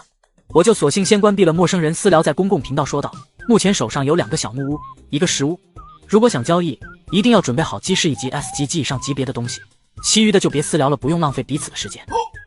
除了小木屋，还有实屋，我连帐篷都还没有看到，大佬都要淘汰实屋了吗？风龙看到任贝贝在公共频道发送的信息，立刻瞪大了眼睛。他竟然要买3个房子，并且还有实屋，那实屋肯定要比小木屋更加高级，并且在实屋内生活肯定要比在小木屋内安全得多。不行，我一定要拿下这个实屋。小白龙，一定要帮我拿下那个实屋。知道了。很快一个陌生人请求私聊，我打开私聊看到了那人的名字，双龙会小白龙，原来是双龙会势力，那应该可以好好敲诈一笔了。你好，贝贝大佬，我想要那个实物，你这边准备怎么交易？我有这个。这土壤肯定是可以，但是太少了，想换实物至少25单位的 S 级土壤才行。这也太多了 ，S 级的土壤又不是烂大街的东西，开出的概率太低了，根本不可能有这么多。你们势力内部人员这么多，概率再小也肯定能凑齐的，问问看吧。那我问问看吧。结束与任贝贝的聊天之后，双龙会小白龙立刻将任贝贝的要求汇报给风龙。这么多不可能，但是他很坚决，似乎也不急着出手这个实物。太可恶了，我们内部大约能凑出多少 S 级的土壤？目前库存内还有10单位，就是不知道大家手上还有没有。那就以这些跟他谈判吧，实在不行，我们多加几块基石。遵命，会长。然后他再次跟我私聊了起来，大佬，我们市里那一共就只有4单位 S 级土壤，根本凑不够25个单位啊！我看了一眼他报出来的数字，笑着回道：“我看你们根本就不想交易，那就算了吧。”别，我实话实说，我们手中真的只有8单位的 S 级土壤，但我们可以多加一些基石。S 级土壤还是太少，你们还是买小木屋吧。别，我再去问问，看大家还有没有 S 级土壤。不一会，双龙会小白龙再次发来私聊：“大佬，我们这边又搜集到2单位，这是极限了。如果您还不同意交易，那我们只能放弃了。如果只有10单位的 S 级土壤，那就需要再加200块基石。如果你同意就交易，不同意就算了。”风龙看了看自己基石的库存，只有201块了。马德真是贪得无厌啊，要价这么高。会长，那我们还交易吗？哎，交易吧，毕竟这可是实物。随后小白龙立即向我发起了交易申请，基石200块，土壤 S 级10块，交易实物1个。我见双龙会小白龙竟然真的搞到了200块基石，心中嘀咕道：难道是要少了？不过既然跟他约定好了，那也没有什么好反悔的。我点击同意交易，获得物资：基石200块，土壤 S 级10块。还真是实物，不过马上就要给风龙了，凭什么我又是出基石又是出力的，而他却1块基石都不出就能得到，而我还惨兮兮的住着茅草屋，不如我把他占为己有，然后远走高飞吧。但是他又转念一想，自己估计还是敌不过风龙的势力，还是老老实实的将这个实物发给了风龙。你的忠诚我已经看见了，以后小风的残党就归你管了。小白龙看到风龙将小木屋交易给他后，瞬间大喜，得到了一个小木屋，同时还升了职，真是一举两得啊！多谢会长，我一定会为双龙会势力鞠躬尽瘁，死而后已。好好做，以后的舞台还大着呢。大佬，我有这个，能换小木屋吗？怎么今天晚上都是 S 级的土壤，这么泛滥了吗？当然可以，目前大棚里还没能填满 S 级土壤，这正是他比较急需的。毕竟早一天填满，就能早一天种植农作物。对方立刻同意了，我的手上又多了6个单位的 S 级土壤，加上之前的一共有20个单位了，还差5个单位就能填满整个大棚了。说不定这3个房子真能收购到足够多的 S 级土壤，将大棚填满。滴滴，陌生人请求私聊。我的脸上先是失望，但随后又变得惊喜起来。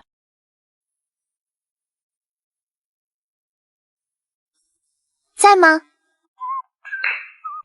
你是哪位？久仰被大佬大名，我是蓝星著名女演员安吉拉 BB， 可以来你岛上一起共同发展吗？我会的很多哦。是吗？那你都会什么技能呢？这个应该是不可以播出去的吧？我在问你开出了什么天赋？你想哪里去了？那个人家还没有开出天赋呢，别的技能可以吗？该死，居然敢挂老娘电话！滴滴，恭喜在座的幸存者们顺利的度过第3周，你们准备好过冬的水和食物了吗？新的朋友已经来临，同样未知的危险也已经在路上，加油吧诸位！另外还是要提醒大家，努力扩张自己的岛屿，你们会有更多的收获，相信已经有人尝到了甜头。果然，连侵蚀都是按照人头来算的。终于等到这周提示了。是啊，岛杯提示特意提到了水和食物，看来下一周水和食物真的非常重要。应该会很冷吧？提示都建议我们不要出去了，还说会跟其他区域的人合并。新朋友能说话吗？我想我应该是新朋友吧，这里很多人的 ID 我都没有见过。扩张岛屿到底会有什么样更多的收获？有没有雕大的出来说明下？就让本大佬来告诉你们吧。扩张岛屿会刷新出来很多树木和石头，砍掉后还会长出来的。这风龙果然没脑子，竟然直接把刷新的树木都砍掉。我要不要将更多收获的秘密告诉大家呢？滴滴，不同的岛屿可能会刷新出自己独特的物资，也就是特产吗？是的。如果有更多的岛屿一起刷新物资，大家很快就会有更多种类的新物资。但是只等自己的岛屿刷新出来可能会等很久，这样就会拖慢发展的步伐。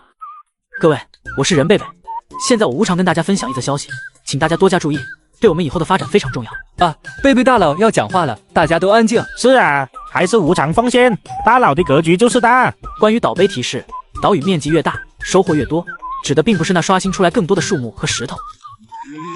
哼，那你倒是说说这更多的收获是指什么？那些刷新出来的树木和石头只是最基本的物资，如果这些刷新出来的东西你不去动它们的话，那它们会遵循最基本的演化进程。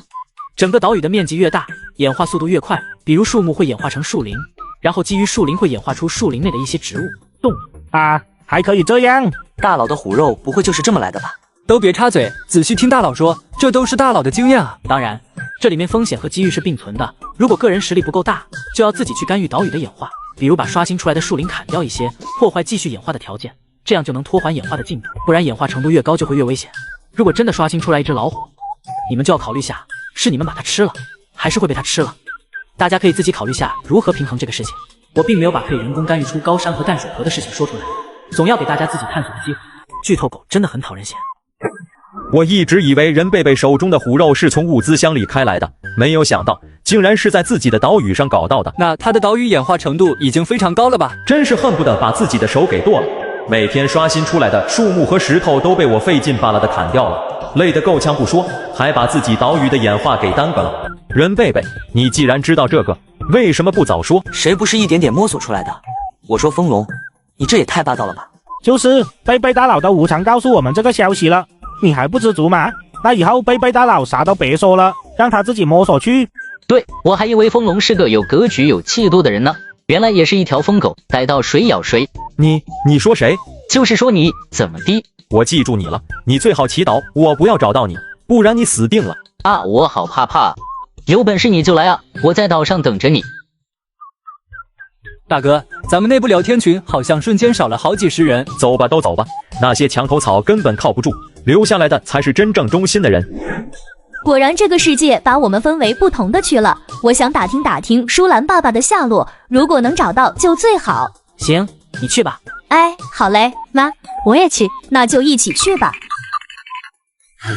这一天的折腾，还真是有够累的。谁啊？你们这是干什么？赶紧起来！我爹找到了，但是他现状非常糟糕，应该是发烧了，还没有御寒装备，求你把那电热毯下架回来给我爹用。你就是小任吧？没错，夏叔叔先回屋喝点热汤吧，外面太冷了。我去，这么大的豪华别墅，我该不是在做梦吧？看来这小子实力不一般，要是小兰能嫁给他，就衣食无忧了。这是什么汤？喝完后浑身暖洋洋的，好像有使不完的力量一般。夏叔叔，这是 B 级虎肉，汤里还有几段 S 级玉米呢。天哪，这么珍贵的东西，给我这个糟老头子喝，岂不是浪费了？没关系的，爸，家里还多的是呢，不要舍不得。夏叔叔，夏阿姨之前跟小洛住在一个房间，我这边也没有多余的房间了，还有个食屋，要不你跟夏阿姨搬过去，里面暖炉、电热毯啥都有。我的天，还有食屋，我住茅草屋住了30集了，梦想就是换个坚固的木屋，奈何开不到也买不起。你这上来就送食屋的，小人，这样你压力不会很大吧？没关系的，夏叔叔，你和小兰在这里跟阿姨聊会天吧，我先去忙了。哎，好嘞，小人你慢走。既然已经是新的一天了，那就签到吧。这次用 S 级玉米试试，看能换到些啥。签到成功，获得奖励 S 级汗血宝马1匹，汗血宝马 S 级，四肢修长，皮薄毛细，步伐轻盈，力量大，速度快，耐力强，可用于多种情景下。系统，你是不是在玩我？之前还说马车制造图没用，现在你就给我来了一匹宝马。怎么了？我看你这个瘪老仔一脸不屑的样子，你是瞧不起我马哥吗？哎，还是算了，先交给木恒去养吧。你们是怎么遇见任贝贝的？还不是那个臭小子在副本里救的我，要是没有他呀，我早被那些坏人五马分尸了。这小伙子不错，小兰一定要好好的抓住他。我倒是想抓住啊，但他会玩失踪啊，而且这边还有个小姐姐呢。小兰，话可不能这样说，他心里还是有你的，不然也不会说要娶你。他工作忙，我们就自己准备你们结婚要用的东西吧。妈，你讨厌了，我当然知道他心里有我。外面好冷，这些蔬菜看起来都不是太好，就像是营养不良一般。看来没有阳光还是不行，下次多等2天收吧。哎，好嘞。滴滴，室外温度零下82摄氏度，目前持续降温中。怪不得这么冷，哎，什么时候是个头啊？小人呢？如果有可能，我还是想出去搜寻些物资箱的，不想给你添麻烦。夏叔，你太见外了，一点都不拖累。小兰知道的，我们这里就是水和食物多。不过既然你想出去动动，那也好，这件羽绒服你拿着穿吧，外面还在持续降温呢。那就多谢小人了。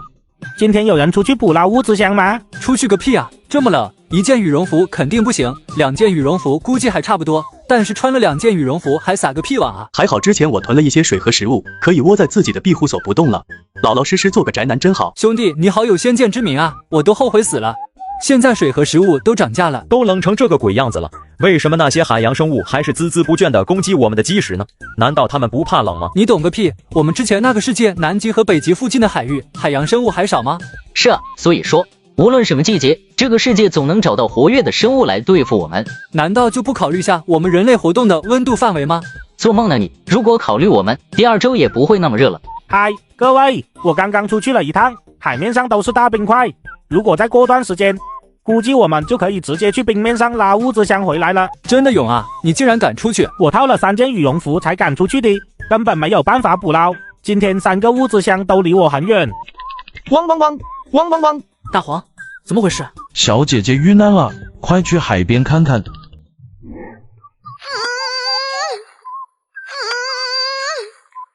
什么情况？这次攻击基石的海洋生物太多了，个体又小，就像蚂蚁一样，很难搞。长矛一次也只能杀死几只，但是这里足足有好几万。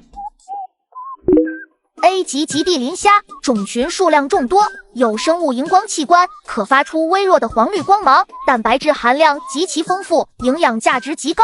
虽然这些磷虾是 A 级生物，但它们的个体不大，攻击力也不强。最大的问题是它们数量实在是太多了。是啊，基石旁密密麻麻的，全部都是。没想到又来一个高级食材，赶紧把旧渔网合成一个孔径更小一些的渔网，用渔网捕捞比较快。哎，好嘞。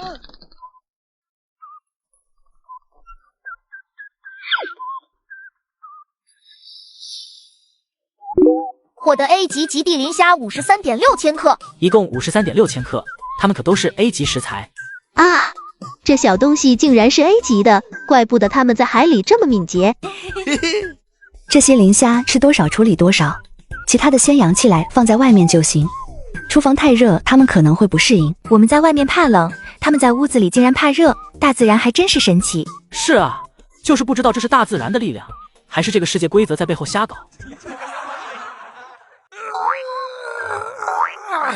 救命啊！怎么是一群海洋生物？我这边根本杀不完啊！什么一群？这是什么东西？好像跟我们以前吃的虾一样，身体更加晶莹剔透一些。海中小虾米也能破坏掉基石？以多咬死象，只要数量足够多，也是非常有可能的，并且体型小，反而不容易反击。救命！我快被这一群小虾米搞死去了！有没有哪位高大的说一下这是什么？他们说的不会也是极地磷虾吧？救命啊！他们又破坏了一块基石，这样下去，估计很快我的岛屿就没了。你可以用孔径小一些的渔网去把那些虾捕捞出来，不但能解决他们攻击基石的问题，还能给自己增加一些食物。贝贝大佬说话了，刚才那位兄弟赶紧按照大佬说的做啊！可是我没有比较密的渔网啊，大佬能不能借我用用？我给一块基石。可以，如果没有猜错的话，攻击你基石的应该是极地磷虾，高蛋白的海洋生物。多谢大佬，已经将渔网返还，这次收获很大。C 级极地磷虾2000克，卧槽，竟然是 C 级的食物，赚大了啊！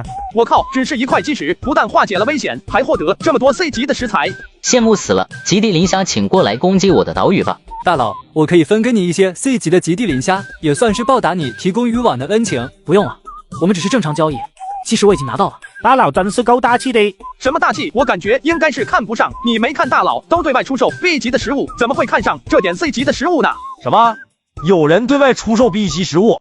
谁这么傻？为什么不自己吃呢？一看就知道你是新来的吧？我也是新来了，谁会买笔记了事物？是不是傻？切，也就是你们这些乡巴佬没有见过世面。上周六的时候，大佬拿出来很多 B 级的虎肉和熊肉来卖，很多人都买了。啊，这么厉害，大佬还有吗？我也想买点。现在肯定是没有了，等着吧。大佬肯定还是会放出来一些的。我也是其他区域的，刚跟你们合并一起的时候，我突然发现交易大厅里竟然有人在大肆出售水和食物，总感觉有些不太真实。那些普通的水和食物，我们交易大厅一直都有大佬在出售，只要你有资源，随时都可以去交易。马德，我好像也遇到极地磷虾了，已经开始破坏第2块基石了。贝贝大佬，我想租用你的渔网。难道所有的岛屿都会遭受到极地磷虾的攻击吗？我已经将渔网挂在交易大厅了，有需要的自行去租用。大佬终于来了，我已经被破坏了2块基石了。我这边也出现极地磷虾了，谁在用渔网？能不能快点？时间就是生命啊！我这边也出现了。青龙，立刻合成孔径更小的渔网，挂在交易大厅，跟那贝贝一样。遵命，会长。哼，基石总不能让他一个人赚了。很快，交易大厅上挂上了很多孔径更低的渔网。公共频道中，越来越多的人开始反映自己遇到了极地磷虾，小孔径的渔网越来越受欢迎。可惜啊，没有酱油，没有醋。这磷虾不放任何佐料，味道都非常鲜美，不要要求那么高嘛。我已经养成习惯了，虾还是红烧的味道足，就算清炒，我也习惯性蘸点酱油醋什么的。这些东西只有开春之后，我们的基础粮食充足才能酿制了。这大海真的被冻上了。这里跟之前的世界有些不一样，之前的世界零下20多度，根本不可能将大海冻上。这海面上的冰至少1米厚，以我现在的力量，居然只能踢出一条裂缝。这么厚，那岂不是我们可以直接从冰上走过去，将那物资箱搞过来？应该可以，我们试试看。还好底部并没有结冰，只要把四周切割开就能抬出来。小心！看来冬天在冰面上搜集物资箱有3个难点。第一个是寒冷的天气能不能走出来是个问题，第二个是如何凿冰取箱，没有趁手的工具，估计要很久才能搞定。第三个就是取出箱子之后，海洋生物的攻击。获得物资基石3，铜2。获得物资轩辕剑制造图 S 级1张，塑料4。获得物资冰川制造图1张，玻璃2。38个物资箱开出基石45块，好像基石开出的概率又提高了。终于开出了一个像样的武器，什么鬼？竟然用到2种从来没有开出来的金属，要不先造出一个看看。冰湍凿冰工具，头部呈3棱状，湍头为模具钢，防锈耐磨，强度高，韧性好，锋利好用，1尺厚冰层，1分钟即可搞定。好东西啊，这个时间正好需要这个东西，那就全部都制造出来，说不定还可以租赁出去。我操，大海真的被冻上了！真的吗？我都不敢出去，你真厉害，还敢出去逛悠。楼上的海洋生物的攻击你就不管不问了吗？我也想管想问啊，有心无力，实在是出不去。我只有一套羽绒服和羽绒被。不行，根本不行！我刚拉开那密封防水条，就听见咔嚓一声。一开始我还以为是冰层裂了，仔细看了一圈，发现冰层并没有问题。然后等我打开上面的盖子的时候，从里面直接跳出了一只企鹅。企鹅就是那种穿着黑色燕尾服、挺着白肚子的可爱动物吗？可爱？马德，你要是被它追着咬，你就不会觉得它可爱了。怎么办？我的基石快被破坏掉了，在线等大佬解答。急！各位，我在交易大厅放了3把冰湍，大家自己看情况购买使用。多谢大佬，我这就去租用。不到一会，我挂上去的3把冰湍几乎是瞬间就被租用了出去。如果要用冰湍去捕捞物资箱，大家要小心，别把自己站的位置凿沉了。多谢大佬提醒，贝贝大佬简直太贴心了。是啊，以前我们那个区为什么就没有贝贝这样的大佬呢？我今天踩着冰层走了过去，又碰到那结界了。虽然我能看到那结冰的海面，但是我完全无法穿过那个结界走过去。操，这个疯子又来了！什么情况？这个疯子是跟我们一个区的，他整天说自己就在结界旁，我看他肯定是玄幻小说看多了，别疯了吧！我都说过多少遍了，我没有疯，我真住在结界的边上。我感觉这一层结界阻挡了我们出去，也阻挡了外面的人进来。你好，我想问下，你看到结界那边有其他什么东西吗？除了大海？有，就在上周我看到了一艘大船，还没有等我打招呼，那大船就嗖的一下不见了。你确定你是亲眼见到的吗？我知道这么说你肯定也会以为我疯了，但是这就是我看到的事实，那船真的是嗖的一声消失不见了。你有没有看清船上有没有人类？没看清，太远了，但是感觉像是有人在船上的。兄弟，你相信我说的话？当然，因为我也看到过大船，所以我很赞同你的说法。我们跟那些人类应该是有一层结界相隔的，一旦这个结界被打破，你便是首当其冲。是啊，那岂不是很危险？所以加油，提高自己的能力吧。好的，多谢大佬提醒，能不能加个好友啊？好友就算了，我可以给你私聊的权限，随时可以私聊我。那也行，多谢大佬。刚才那个人说的都是真的，我也看到过大船。啊，难道那个疯子说的都是真的吗？我们真的被结界包围了。我之前也看到过大船，我也说了，但没有人信。哎，难道我们真的是被人流放到这里的？那他们这么做有什么意义吗？将来我们面对可能不只是来自于大海的危险，还有这个世界的人类，所以大家努力发展吧。人类？这个世界有人类？这到底是个什么样的世界？这些人类是蓝星人吗？还是其他的什么动物？或者是外星人？大佬能不能详细说下？我啥都不知道，好慌啊！其实我也不清楚，上次我看到的外形隐约像是人类，我们能做的就是努力提升自己，将来真的要跟这里的人类交手时，才能有一份自保之力。听大佬这么说，我也好慌啊！大家说那些人类会不会有3头6臂，或者像巨人一般？天知道，只能等见到他们之后才知道了。如果真的有结界，那肯定是想让我们先发展一波。简单理解起来，我们现在就处在新手村呢。这是新手村，地狱难度的新手村啊！哎，一想到那未知的人类，我就感觉好像更冷了。今日气温零下81摄氏度。81，这还是人能待的地方不？冷你就多穿几件羽绒服呗，反正你也不缺物资。哎，系统你不懂我这颗为大家操碎的心呐。算了算了，签到吧。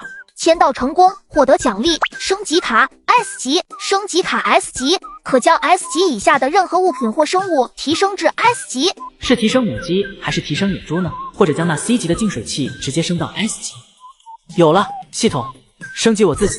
升级成功，任贝贝体质提升至 S 级。之前我的体质大概在 B 级到 A 级之间，应该还没有达到 A 级。如果到了 A 级，就算 SS 级猛兽都可以战。这一下基本不用担心树林里演化出来高级猛兽了。汪汪汪！不好了，小鹿又出事了。贝哥，你要小心，这个家伙不简单。极地白熊 A 级，体型巨大，无比凶猛的陆地食肉动物，皮肤为黑色，由于毛发透明，故外观上通常为白色，嗅觉极为灵敏，注意此动物危险。正好把你当成我的磨刀石试试我的实力。居然还会求饶，看来你智商挺高。从今天起你就是我的宠物。看来你已经听懂了我的意思，以后你就叫大白吧。大白，跟我走。这是什么情况？打服了，说不定以后会是我们的好帮手。果然我跟贝哥还是有点差距的，尽管我是战斗系天赋，但体力跟速度完全在他之下。大白，在这里别动，不准伤害这里的任何人或者动物。好嘞，祖言所嘛就是嘛。喂，新来的还不快拜见你大哥跟二哥？是呀，你小子真是一点规矩都不懂。大哥好，二哥好。大哥，咱们什么时候可以开饭？我才是大哥，这是你二哥。等下晚上就开饭，赏你个大鸡腿吃。还有大鸡腿可以吃，多谢大哥。小洛的肋骨都被拍断了4、5根，看来这白熊伤害还是很高的。我来试试吧，我这全区最高天赋好久没出场过了。猛谁出了猛卡，猛谁出了猛谁卡，大地瓜那么烤地瓜，居然失败了。看来我这个技能并不是什么疑难杂症都能治愈的，估计需要专业的医生来正骨，不然小洛会有生命危险。我去频道问问有没有人懂医术的。你感觉怎么样？没事，贝哥死不了。先把这 S 级椰汁喝了，好好休息。如果有什么问题，及时说出来。哎，好嘞，多谢贝哥关心。姐姐，你还疼吗？好多了，谢谢冬瓜的关心。姐姐，你快点好起来，我让妈妈做好多好吃的给你吃。冬瓜真乖，姐姐一定会好好养病，好起来跟你一起玩。哎，他们都去忙了，那我在这里陪着姐姐。主人，这鱼也太好吃了吧！好好干活，以后天天都有这种鱼吃。你就在这里看着，如果发现有海洋生物攻击基石，你就要去把那些海洋生物赶跑或者杀了吃掉，明白吗？三弟，你就照着别老在说的话去做啊！遵命，大哥。那是北极熊吗？极地白熊，应该跟我们以前那个世界的北极熊是同一类生物，被我收服了。现在帮我们处理海洋生物攻击的事情。小洛被他打伤了。小洛受伤了，严重吗？肋骨断了3根，主要是现在没有专业的医生，所以不好处理。他自己处理了下，也不知道处理的好不好。没有医生确实是个问题，万一受伤了就很麻烦。我先回去看看小洛，得快点找个专业的医生来自己岛上了。但是这种匆匆找来的医生隐患不小。小洛午饭吃了吗？吃了，胃口还行。S 级的椰汁也喝了一些。大家好，我是任贝贝，局内有没有专业的医生？有的话可以私聊我。哎，以目前的情况，就算找到医生，也不能找到全套的医疗设备啊，只能看他的造化了。如果可以扛过去，那自然是最好的；如果扛不过去，那至少要抗到凌晨，这样我才有机会利用系统签到看能否获得一个治疗物品。小洛应该是伤到了内脏，咳嗽的频率越来越高了。但是现在真的没有什么好的办法了，找医生也不靠谱，没有工具，他们也束手无策。只能说我技不如熊，如果我真的嘎了，请听我向沐恒说一句，我等他好久了。胡说什么？你不会嘎的，相信我，你绝对可以恢复健康的。我信你，但是万事总有一个万一，假如说我真的，请替我给沐恒找个好姑娘。闭嘴，你自己去给沐恒说吧，我们是一家人，不要说丧气话。先把那水和椰汁喝掉，要不就别浪费这些好东西了。别废话，你们刚上岛屿的时候我就声明过，这个岛屿上你们都要听我的，我有最终决定权。现在我命令你把这些东西喝掉。不管将来怎样，你们永远是我的家人，别待在这里，都去吃饭吧。我休息一下。人太多空气也不好，我们都出去吧，让他好好休息。小洛，你会好起来的。沐恒，你来了。小洛，我会等你的，等你好起来了，我们一起办个婚礼。我心里再也装不下其他人了。沐恒哥，小洛的情况越来越严重了，恐怕都撑不到明天早上了。把所有的 S 级纯净水都拿到小洛那里，让穆恒监督他，每隔1个小时喝200毫升，剩下的我来想办法。穆恒，你要监督他每隔1个小时就要喝1杯，明白吗？知道了，只要他有一线生机，我都不会放弃的。其实真没有必要这样。任贝贝还在想办法，我们都没有放弃，你有什么资格放弃？好，我绝不放弃。急需疗伤药物，如果有的话，带着药物私聊我。看来任贝贝大佬真的受伤了啊，不然也不会这么急着去找医生、找药品啊。大佬一定要保重身体，我们的水和食物都靠您供应啊。大家说大佬遇到了什么样的动物才会受那么重的伤势？是啊，肋骨都断了5根，想想都觉得疼。应该是某种力量非常大的生物。废话，力量不大能打断这么多肋骨吗？你不是牛逼吗？这下看你怎么死！现在物资箱内根本不可能开出药品，你死了，我就是这个区域的第一了。是呀，咱们双龙会人数众多，到目前为止没有人汇报自己开出过药品。老大，不久你就会成为全区第一了。我果然没有跟错人，他第一，那我自然是1人之下万人之上了。希望能开出治疗性的物品。获得物资：基石40，铜2，塑料3。32个物资箱，一共开出40块基石，没有水和食物，也没有治疗性物品。看来这个世界一向都不会如我所愿。不好了，小洛一直在咳血了。我可能真的坚持不住了。再坚持下，还有半个小时，系统一定不会让我失望。小洛，想想我们的婚礼，你绝对不能放弃。系统签到。签到成功，获得奖励：纳米医疗智能机器 SSS 级，纳米医疗智能机器 SSS 级。由纳米级别的机器人组成的医疗大军，可以轻松完成生物体内创伤修复、病菌清除、异形细胞清除等工作，安全高效无副作用。太好了，系统果然没有让我失望。启动。初步扫描诊断：肋骨骨折，骨折断端刺破肺造成挫裂伤，肺部的气体漏出到胸腔形成气胸，同时肺部挫裂伤造成肺部出血，漏出到胸腔膜。赶紧手术治疗啊！我不需要知道这些东西，只需要你们立刻开始手术治疗。请您放心，手术已经开始。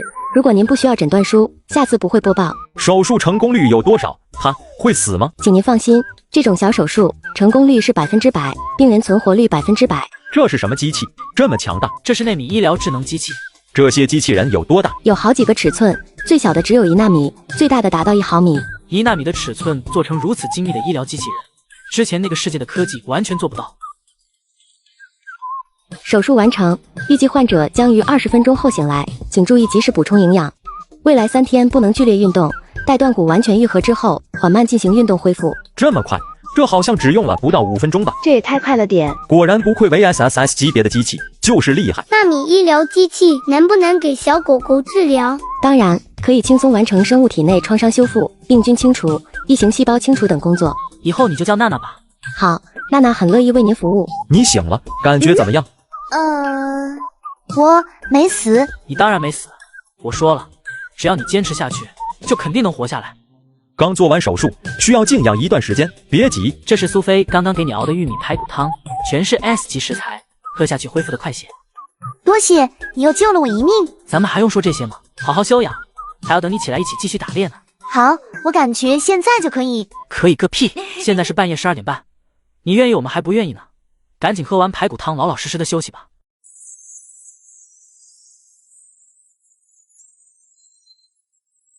大黄，早上没有海洋生物攻击我们吗？汪汪汪！我跟3弟在海边待了1天，一个海洋生物都没见到。还真没有，会不会因为天气太冷了？这个世界也知道我们没有办法出去，所以才暂停了海洋生物的攻击。也有可能，现在温度已经来到了零下100度了，人类确实没有办法出去。所以这个世界规则还是残留了一点人性吗？大家吃饭吧，吃完饭我去频道上看看，是不是所有人都是这样一种情况。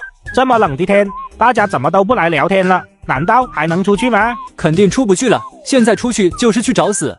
现在到底有多冷？应该有零下30-40度了吧？我感觉不止，我以前东北那旮旯的零下30多度经常遇到，没有这么冷。切，以前都是有暖气有空调，就算有这么冷，你也没有感觉啊。现在外界温度零下100度。切，你这还有零有整的，忽悠谁呢？竟然敢怀疑贝贝大佬，是你手里的廉价水和食物不香了，还是你人开始飘了？啊，是贝贝大佬发言了。不好意思，我没注意是大佬您啊。大佬，您是怎么知道这个外界温度的？我有自己的渠道。想问下大家，今天到目前为止，有人的岛屿被海洋生物攻击了吗？这贝贝昨天不是很着急的找医生和药物吗？现在是好了吗？还是破罐子破摔放弃了？之前都是在中午时分攻击我的，不过今天打死我都不出去了，被攻击就被攻击吧，用库存基石抗一抗。今天处理冰面上的物资箱的时候，有没有遇到海洋生物的攻击？按照我们之前摸索出来的方式拉物资箱，基本都不怎么会看到攻击我们的海洋生物，所以今天我也没太过注意。那好，我们一起看看情况。还真没有海洋生物了，应该是太冷了，那些海洋生物也没有办法在外界生存下去吧。剩下的物资箱，你都直接开箱取物资就行，不用拉回去了。好的。方天画戟制造图腾1，饮血剑制造图腾1，最后的青羽制造图腾1，天赋卡2张，铜100，木头100。奇怪，怎么最近都开出来的是些武器跟天赋呢？各位，我是人贝贝，我想问下你们大家最近都开的是武器吗？是啊，开了3个物资箱，只有6块基石，还有一个铜斧制造图，其他就都是基础物资了。我也是基石加一个武器制造图。你们都开出来武器制造图了，我怎么只有一张天赋卡？我的是弓箭，不过我还开出来一张天赋卡给我老婆用了。我的是铜剑，我的是长矛加天赋卡1张。这是什么情况？怎么大家都开出来武器和天赋了呢？总有一种不祥的预感。第2周的时候，求生者普遍都开出来了羽绒服，预示着温度会降低。之前海洋生物的攻击都没有让他们普遍开出武器，而现在大家都开出来武器跟天赋，是不是预示着将来会有更多的战斗呢？ S 级红薯收获了，这一季一共收获了大约900斤左右，剩下的都在温室内，留下几个当种子，其他都送到厨房吧。红薯最好还是放在地窖里，这样保存的时间长一些。这个您自己决定怎么储存吧。苏菲，这些 S 级红薯就当今晚的主食吧，多烤几个，我最爱吃烤地瓜了。哎，好嘞，老大。真香！哎呀，好香啊，不愧是 S 级红薯。都看着我干什么？一人一个，大家都吃。可是这是 S 级，这次一共收获了900斤，我能吃多少？这东西足够，大家就都吃起来。将来还不知道会遇到什么样的危险，大家的体质都要提升起来。刚才在公共频道中，所有的求生者都在反馈自己开出了武器制造图，你应该明白这意味着什么吧？什么？大家都开出武器制造图了？那岂不是意味着我们即将面对更加危险的敌人？没错，所以不能只提升我了。在高等级食物充足的情况下，所有人都要吃起来。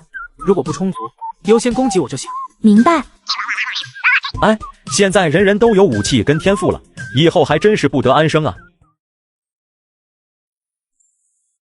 为了应对武器天赋激增的危机，我们一行8人每天早上开始晨练，到了中午则各自练习天赋，以便迎战做准备。黑鱼请求与你私聊，是否同意？同意。大佬，你知道吗？我今天开物资箱的时候，又走到那结界的地方看了。你猜我发现了什么？那结界居然软了。软了？这是什么意思啊？以前我碰到那结界就像是一个镜面，很硬推不动，现在感觉像有点延展性的塑料，能推得凹陷一些。难道这是结界要破开的前兆吗？我也是这么认为的，所以向您汇报下。多谢你的消息。这2个东西给你，如果出现其他异常，请及时告诉我。大佬您放心，发现异常了，我一定知无不言，言无不尽。马德，就为了这口鱼肉，我也得好好的给大佬看好这结界的异动。这次的异常是结界真的要破开了，还是它本身就有周期性的变化？不行，不能轻易断定，还需要继续观察。贝哥，吃饭了。来了。就在刚才我接到黑羽的情报，跟之前2次接触的感觉相比，它附近的那个结界变软了。目前不知道是周期性变软，还是要破开的前兆。既然不确定，那我们肯定是要以最坏的打算去考虑。将来不知道会遇到什么样的危险，也不知道会面对什么样的敌人，自身实力的提升迫在眉睫。回到卧室后，我看了看自己的冰岛租赁，到目前为止已经收获了418块基石，还不错哟。将那些基石全部都用来扩张自己的岛屿。黑鱼请求与你私聊，是否同意？同意。又发生异常了吗？大佬，那结界又软了些，软得非常明显，比我的还软。还有其他异常吗？那个，我还用铁棍戳了戳那个结界，然后呢？我不小心把它戳出了一个洞。啊，那结界被你戳破了吗？没有，只是被我戳了一个洞，还没有完全破掉。真有你的，老六。也就是说，现在这个结界不够稳固，甚至用杆铁棍就能戳个洞出来。应该是吧，因为发现它软了，我想用铁棍感受下它的柔软程度，结果就直接戳破了。戳破之后有什么异常发生吗？并没有什么异常发生，但是我透过那个洞看到了结界外面的景象，有点不太正常。不正常是什么意思？原本我以为结界外跟我们这边一样都是冰天雪地的，但是透过我戳开的那个洞，发现完全不一样。结界之外的海水并没有结冰，那边碧海蓝天，阳光灿烂。你确定没有看错？绝对没有，因为我还看到那个洞附近的海水瞬间结成了冰。也就是说，你戳开的那个洞露出的冷气，将附近的海域都冻上了。以我戳开的那个洞为中心，冰层不断向远处蔓延。我还看到一艘船往远处快速的逃去。船上面有人吗？有，但与其说是人，不如说更像一群没穿衣服直立行走的狗熊。既然这样，那你索性就捅个窟窿出来吧，越大越好。结界外面应该是春夏之际，也让他们尝尝这零下100度的滋味。好，我这就去办。呵，又回来了是吧？那就让你们体会一下什么叫透心凉心飞呀！跟熊大长得好像啊！这么多好东西，这下发财了。大佬，我搞出来几个大窟窿，把外面的那艘没离开的大船冻上了，上面有很多物资，我只拿了一点，担心结界会被修复，就回来了。我们俩一人一半吧。有没有什么好东西？就是水和食物，还有就是武器长矛，最好的是铁制的。你都留着吧，我这边都有。多谢大佬，为啊伐木累。你去观察下那结界会不会自动修复，如果不会，我借你一辆马车，你把那船上的东西全部都运回来。好嘞，我这就去看看，半个小时后我再给您答复。大佬，我观察了至少半个小时，没有变小，反而还在慢慢扩大，感觉这结界彻底被我玩坏了。好的，用这个马车将船上的物资都收获回来吧。这么高级的马匹，真的可以收下吗？这么多废话，给你就拿着吧。正好这个老六除了吃就是睡，送人了反而更省心。这个瘪老仔居然把我送人了，大兄弟，我看你眉清目秀了，该不会拿我做苦力吧？大佬，你这汗血宝马真厉害，满满一车东西竟然毫不费力就拉回来了。既然都拉回来了，那就继续破坏结界吧。好嘞，不过刚才我在船舵旁发现了一张这个东西。残缺的羊皮卷地图标注了附近海域的航线及有部落存在的岛屿，可以在系统上使用扩充岛碑地图。只是这么一小块地方，竟然有上百个部落。更恐怖的是，这么多部落只占了岛碑上地图的一个小角落。这个世界到底有多大？那张地图很有用，这是你的报酬。大佬太客气了，那些物资您都没有要，就已经算是报酬了。真是不知道大佬是怎么发展的，有肉有菜有娘们，这人和人的差距怎么就这么大呢？结界这么脆弱的吗？一根铁棍一捅便破。是啊，这个结界能把两边分成冰火两重天，并且气候都不一样，这么强大，怎么可能这么容易被捅破呢？不清楚，但事实就是有人把它捅破了。会不会是因为从内部破坏比较容易？这个结界或许只是为了保护我们不被外面的人类攻击，只是对外的防御高。贝哥，你快出来看，海洋生物居然开始攻击了！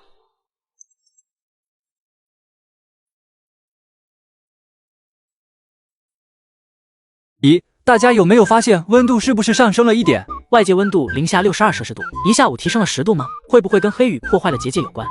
应该是上升了一点。今天去开物资箱的时候，跟昨天穿的一样，感觉没有昨天冷。是吗？我是没有什么感觉。如果是真的，那真是太好了。好什么啊？温度上来，海洋生物都会上来。这么下去，明天估计都不能这么轻松的开物资箱了。求贝贝大佬科普，今天的温度有没有上来？目前温度是零下62度，和中午相比提升了10度。怪不得有人能感觉出来，原来是提升了10度啊！请进。之前驯养的那野猪又生了一窝小猪仔，这是好事啊！怎么感觉你有些愁眉苦脸的？好事是好事，但是我们饲养室空间不够大啊。家畜饲养室饲养数量上限是16只，目前奶牛6头，未生产前野猪有8头，也就是说野猪随便生2个小猪仔就到了饲养室的数量上限了。那野猪生了几个猪仔？12只，在这里吃得好睡得香，闲着没事就交配，成功率还很高。我都在想是不是把公母分开比较好，反正现在还都是小猪，占用空间不大，先凑合一段时间吧。另外家禽饲养室也满了，鸡肉鸡蛋吃起来吧，别攒着了，开春后还会更多。等下我就跟苏菲他们交代，今晚就做个板栗烧鸡跟北京烤鸭。原本以为一个饲养室已经够大了，现在看来还是不够啊。现在外界的温度完全不适合在外面养野猪，只有等明天再看了。大佬，我这边冰层全部都化了，还要继续去破坏结界吗？不用，冰层化了意味着海洋生物的苏醒，你那小船肯定会被海洋生物攻击的，老老实实的守护好自己的岛屿，同时注意观察结界方向上那些怪物就行。是。对了，大佬，昨天那个地图上有没有标明我这附近岛屿的情况？有，还有不少岛屿上有人类部落，不过距离你岛屿的距离还是挺远的，并且目前这种天气，他们应该也出不来。好的，我明白了。龟岛基石受到海洋生物攻击，大白，你去这个位置处理下海洋生物。遵命，主人。我操，这什么情况？一觉醒来又有海洋生物攻击了，赶紧出去看看吧，冰层都化开了。是啊，比前2天暖和多了。好了，都别吐槽了，该干啥干啥去吧。快到春天了，都活动起来。看完频道的吐槽后，我将那些租赁的羽绒服全部下架，现在没有那么冷了，并且众人也不需要穿着羽绒服上冰面开物资箱了。系统签到，签到成功，获得奖励：单一功能建筑升级卡1张，建筑升级卡可升级任何一个单一功能建筑，将其提升至下一个等级，等级上限为 SSS 级。单一功能建筑是什么意思？意思就是只有一种功能的建筑，比如厨房、客厅或者某一间卧室就属于单一功能建筑。检测到你获得了1张单一功能建筑升级卡，请选择你想要升级的建筑。系统升级家畜饲养室，使用成功，家畜饲养室升级为 SS 级。家畜饲养室 SS 级可以饲养不高于 SS 级的家畜，提高幼崽成活率320%，增加家畜相关食物产量320%，提高生长速度320%，数量上限为32只，可放置在相应的建筑内，而且不用担心被家畜叫声打扰。现在我们家畜数量增多，饲料有些跟不上了，目前只能先凑合着，等这周过去。我看温度回升的比较快，可以试着将外面的大棚利用起来了。可以，这方面您先看着办吧。你的休养期还没有结束，怎么就出来防御海洋生物了？放心吧，绝对没有问题。你闲不了几天，等到一开春有你忙的。开春之后，树林里刷新的猛兽、海洋动物，再加上有可能前来的人类，所有人都会忙起来。明白，就是不知道这岛上的熊人实力到底如何。根据黑鱼反馈过来的情况，他们的文明和发展情况应该都是一般般，但是个体的实力应该很强。那就好，碾压局没有意思。这几天没有注意自己的岛屿，竟然刷新了这么多的树木和石头啊！是啊，没有想到这么冷的天也没有停止刷新。大家千万别再砍伐了，按照贝贝大佬的说法，这可是能演化成树林的。树林？你想多了，你岛屿面积一共才多大一点，还想树林？看到大家的吐槽，我有些欣慰，这些人真的把我说的话听进去了。随后我来到畜牧区，开始协助木恒去处理大棚的事情。这次主要是种植一些能作为家畜家禽食物的农作物，比如水稻、玉米等主粮。种好这些东西之后，已经是下午2点了。哇，这红烧板栗鸡真好吃啊！还有这北京烤鸭也是。小飞，下次再多做些。小人，今天捕捞的物资箱跟往常不一样，你快来看看。明明钓的都是鱼，可有的人就能钓到柳如烟，有的人却只能钓到峭壁。就在我老丈人刚准备收竿的时候，2只赤裸的哥布林就出现在眼前。这是个什么玩意？小人，你快来看，这物资箱怎么跟以前不一样？种子物资箱80%的概率可开出 S 级种子。奇怪，怎么一天能钓到2个这种物资箱？获得长豇豆1粒，获得 S 级白菜种子1粒。今天刚开出来的长豇豆和白菜，您看什么时候种出来一些？又出蔬菜种子了，太好了！大佬，我开出一个蔬菜的种子，你要不要？大佬，这个你收吗？这个能换点笔记肉吗？今天物资箱内种子开出的概率增大了，所以虽然我也收种子，但是价格肯定不像以前那么美丽。我会在交易大厅上挂一个交易，你们自己看。如果认为价格合适，直接交易就行；价格不合适，就算了，不要私聊我了。当然高等级的种子除外。紧接着我又切换到交易大厅，海鱼 C 级100克交易任何农作物种子2颗。备注：每人同一种种子只能交易1次，有 C 级或以上的种子请私聊。刚才贝贝大佬说的话是什么意思？什么叫种子开出的概率高？我怎么没有开出来？那说明你太衰了，我都开出一个种子。我也开出来了，这次大佬只用 C 级的15收，有点失望。有等级的就不错了，你那种子都没有等级，并且贝贝大佬就只要2颗，说不定自己手里还能留几颗，已经非常厚道了。是啊，我已经完成交易了，今天晚上吃 C 级的烤鱼片。我们会内的种子禁止卖给贝贝，大家都上交到我这里，统一管理。这么做不太好吧？都上交，我们又得不到什么好处。怎么会没有好处？我的岛屿面积这么大，到时候演化到位，就会有可耕种的土地。我种植出来之后，大家都会享受到收获的果实。会长说的没错，大家自己岛屿上又没有可以耕种的土地，土壤开出的概率那么低，种子留在手上根本没有用。如果交易给贝贝也只是那一点点食物，但交给会长，我们就相当于拿了一张长期的饭票啊！这小子关键时刻还是有点用，没有辜负我的亲自栽培。听到白龙的话，有些人心动了，把种子交给了风龙，但还是有一部分人没有上交，因风龙现在只是开了一张空头支票，到时候到底怎么去购买种出来的食物还不得而知。并且我那边提供的是 C 级食物，这食物吃下去是能切实提高自身体质的，这是看得见摸得着的好处。反正风龙也不知道自己开没开出农作物种子，交不交都是自己说了算。风龙看着收上来10来种农作物的种子，心里略微有些失望。双龙会内部肯定不止这10个人开出农作物种子，应该是有人藏着没有交。各位，大家既然加入我们双龙会，就是一家人，不用藏着掖着。如果你待在双龙会不舒服，你们随时可以离开。既然选择留在这里，那就应该坦诚相见。第一，孙大圣退出群聊。第一，意念成魔退出群聊。这些人想要离开，我也不会挽留，这是他们自己的选择。但是再想进来是不可能的。小白龙，将他们列上我们的黑名单。是。我宣布，双龙会从今天起修改会内章程，取消每周强制上交物资，修改成自愿上交。每种物资对应不同的贡献点，这次上交的种子也能转化为贡献点。大家通过积累贡献点升级，从而获得会内的一些优待权利。具体章程，副会长会做出文案公示。太好了，终于不用上交物资了！双龙会万岁！这突然多起来的种子，是意味着大家的岛屿要走进农耕时代了吗？但是大家的岛屿都不大，土质改良卡也不多啊。或许是想让大家通过演化的力量，演化出可耕种的土地。但是这种演化出来的，很容易退化成不能耕种的沙化土壤，这样就一定程度上控制了大家种植得到的食物量。所以说这个世界才没有那么好。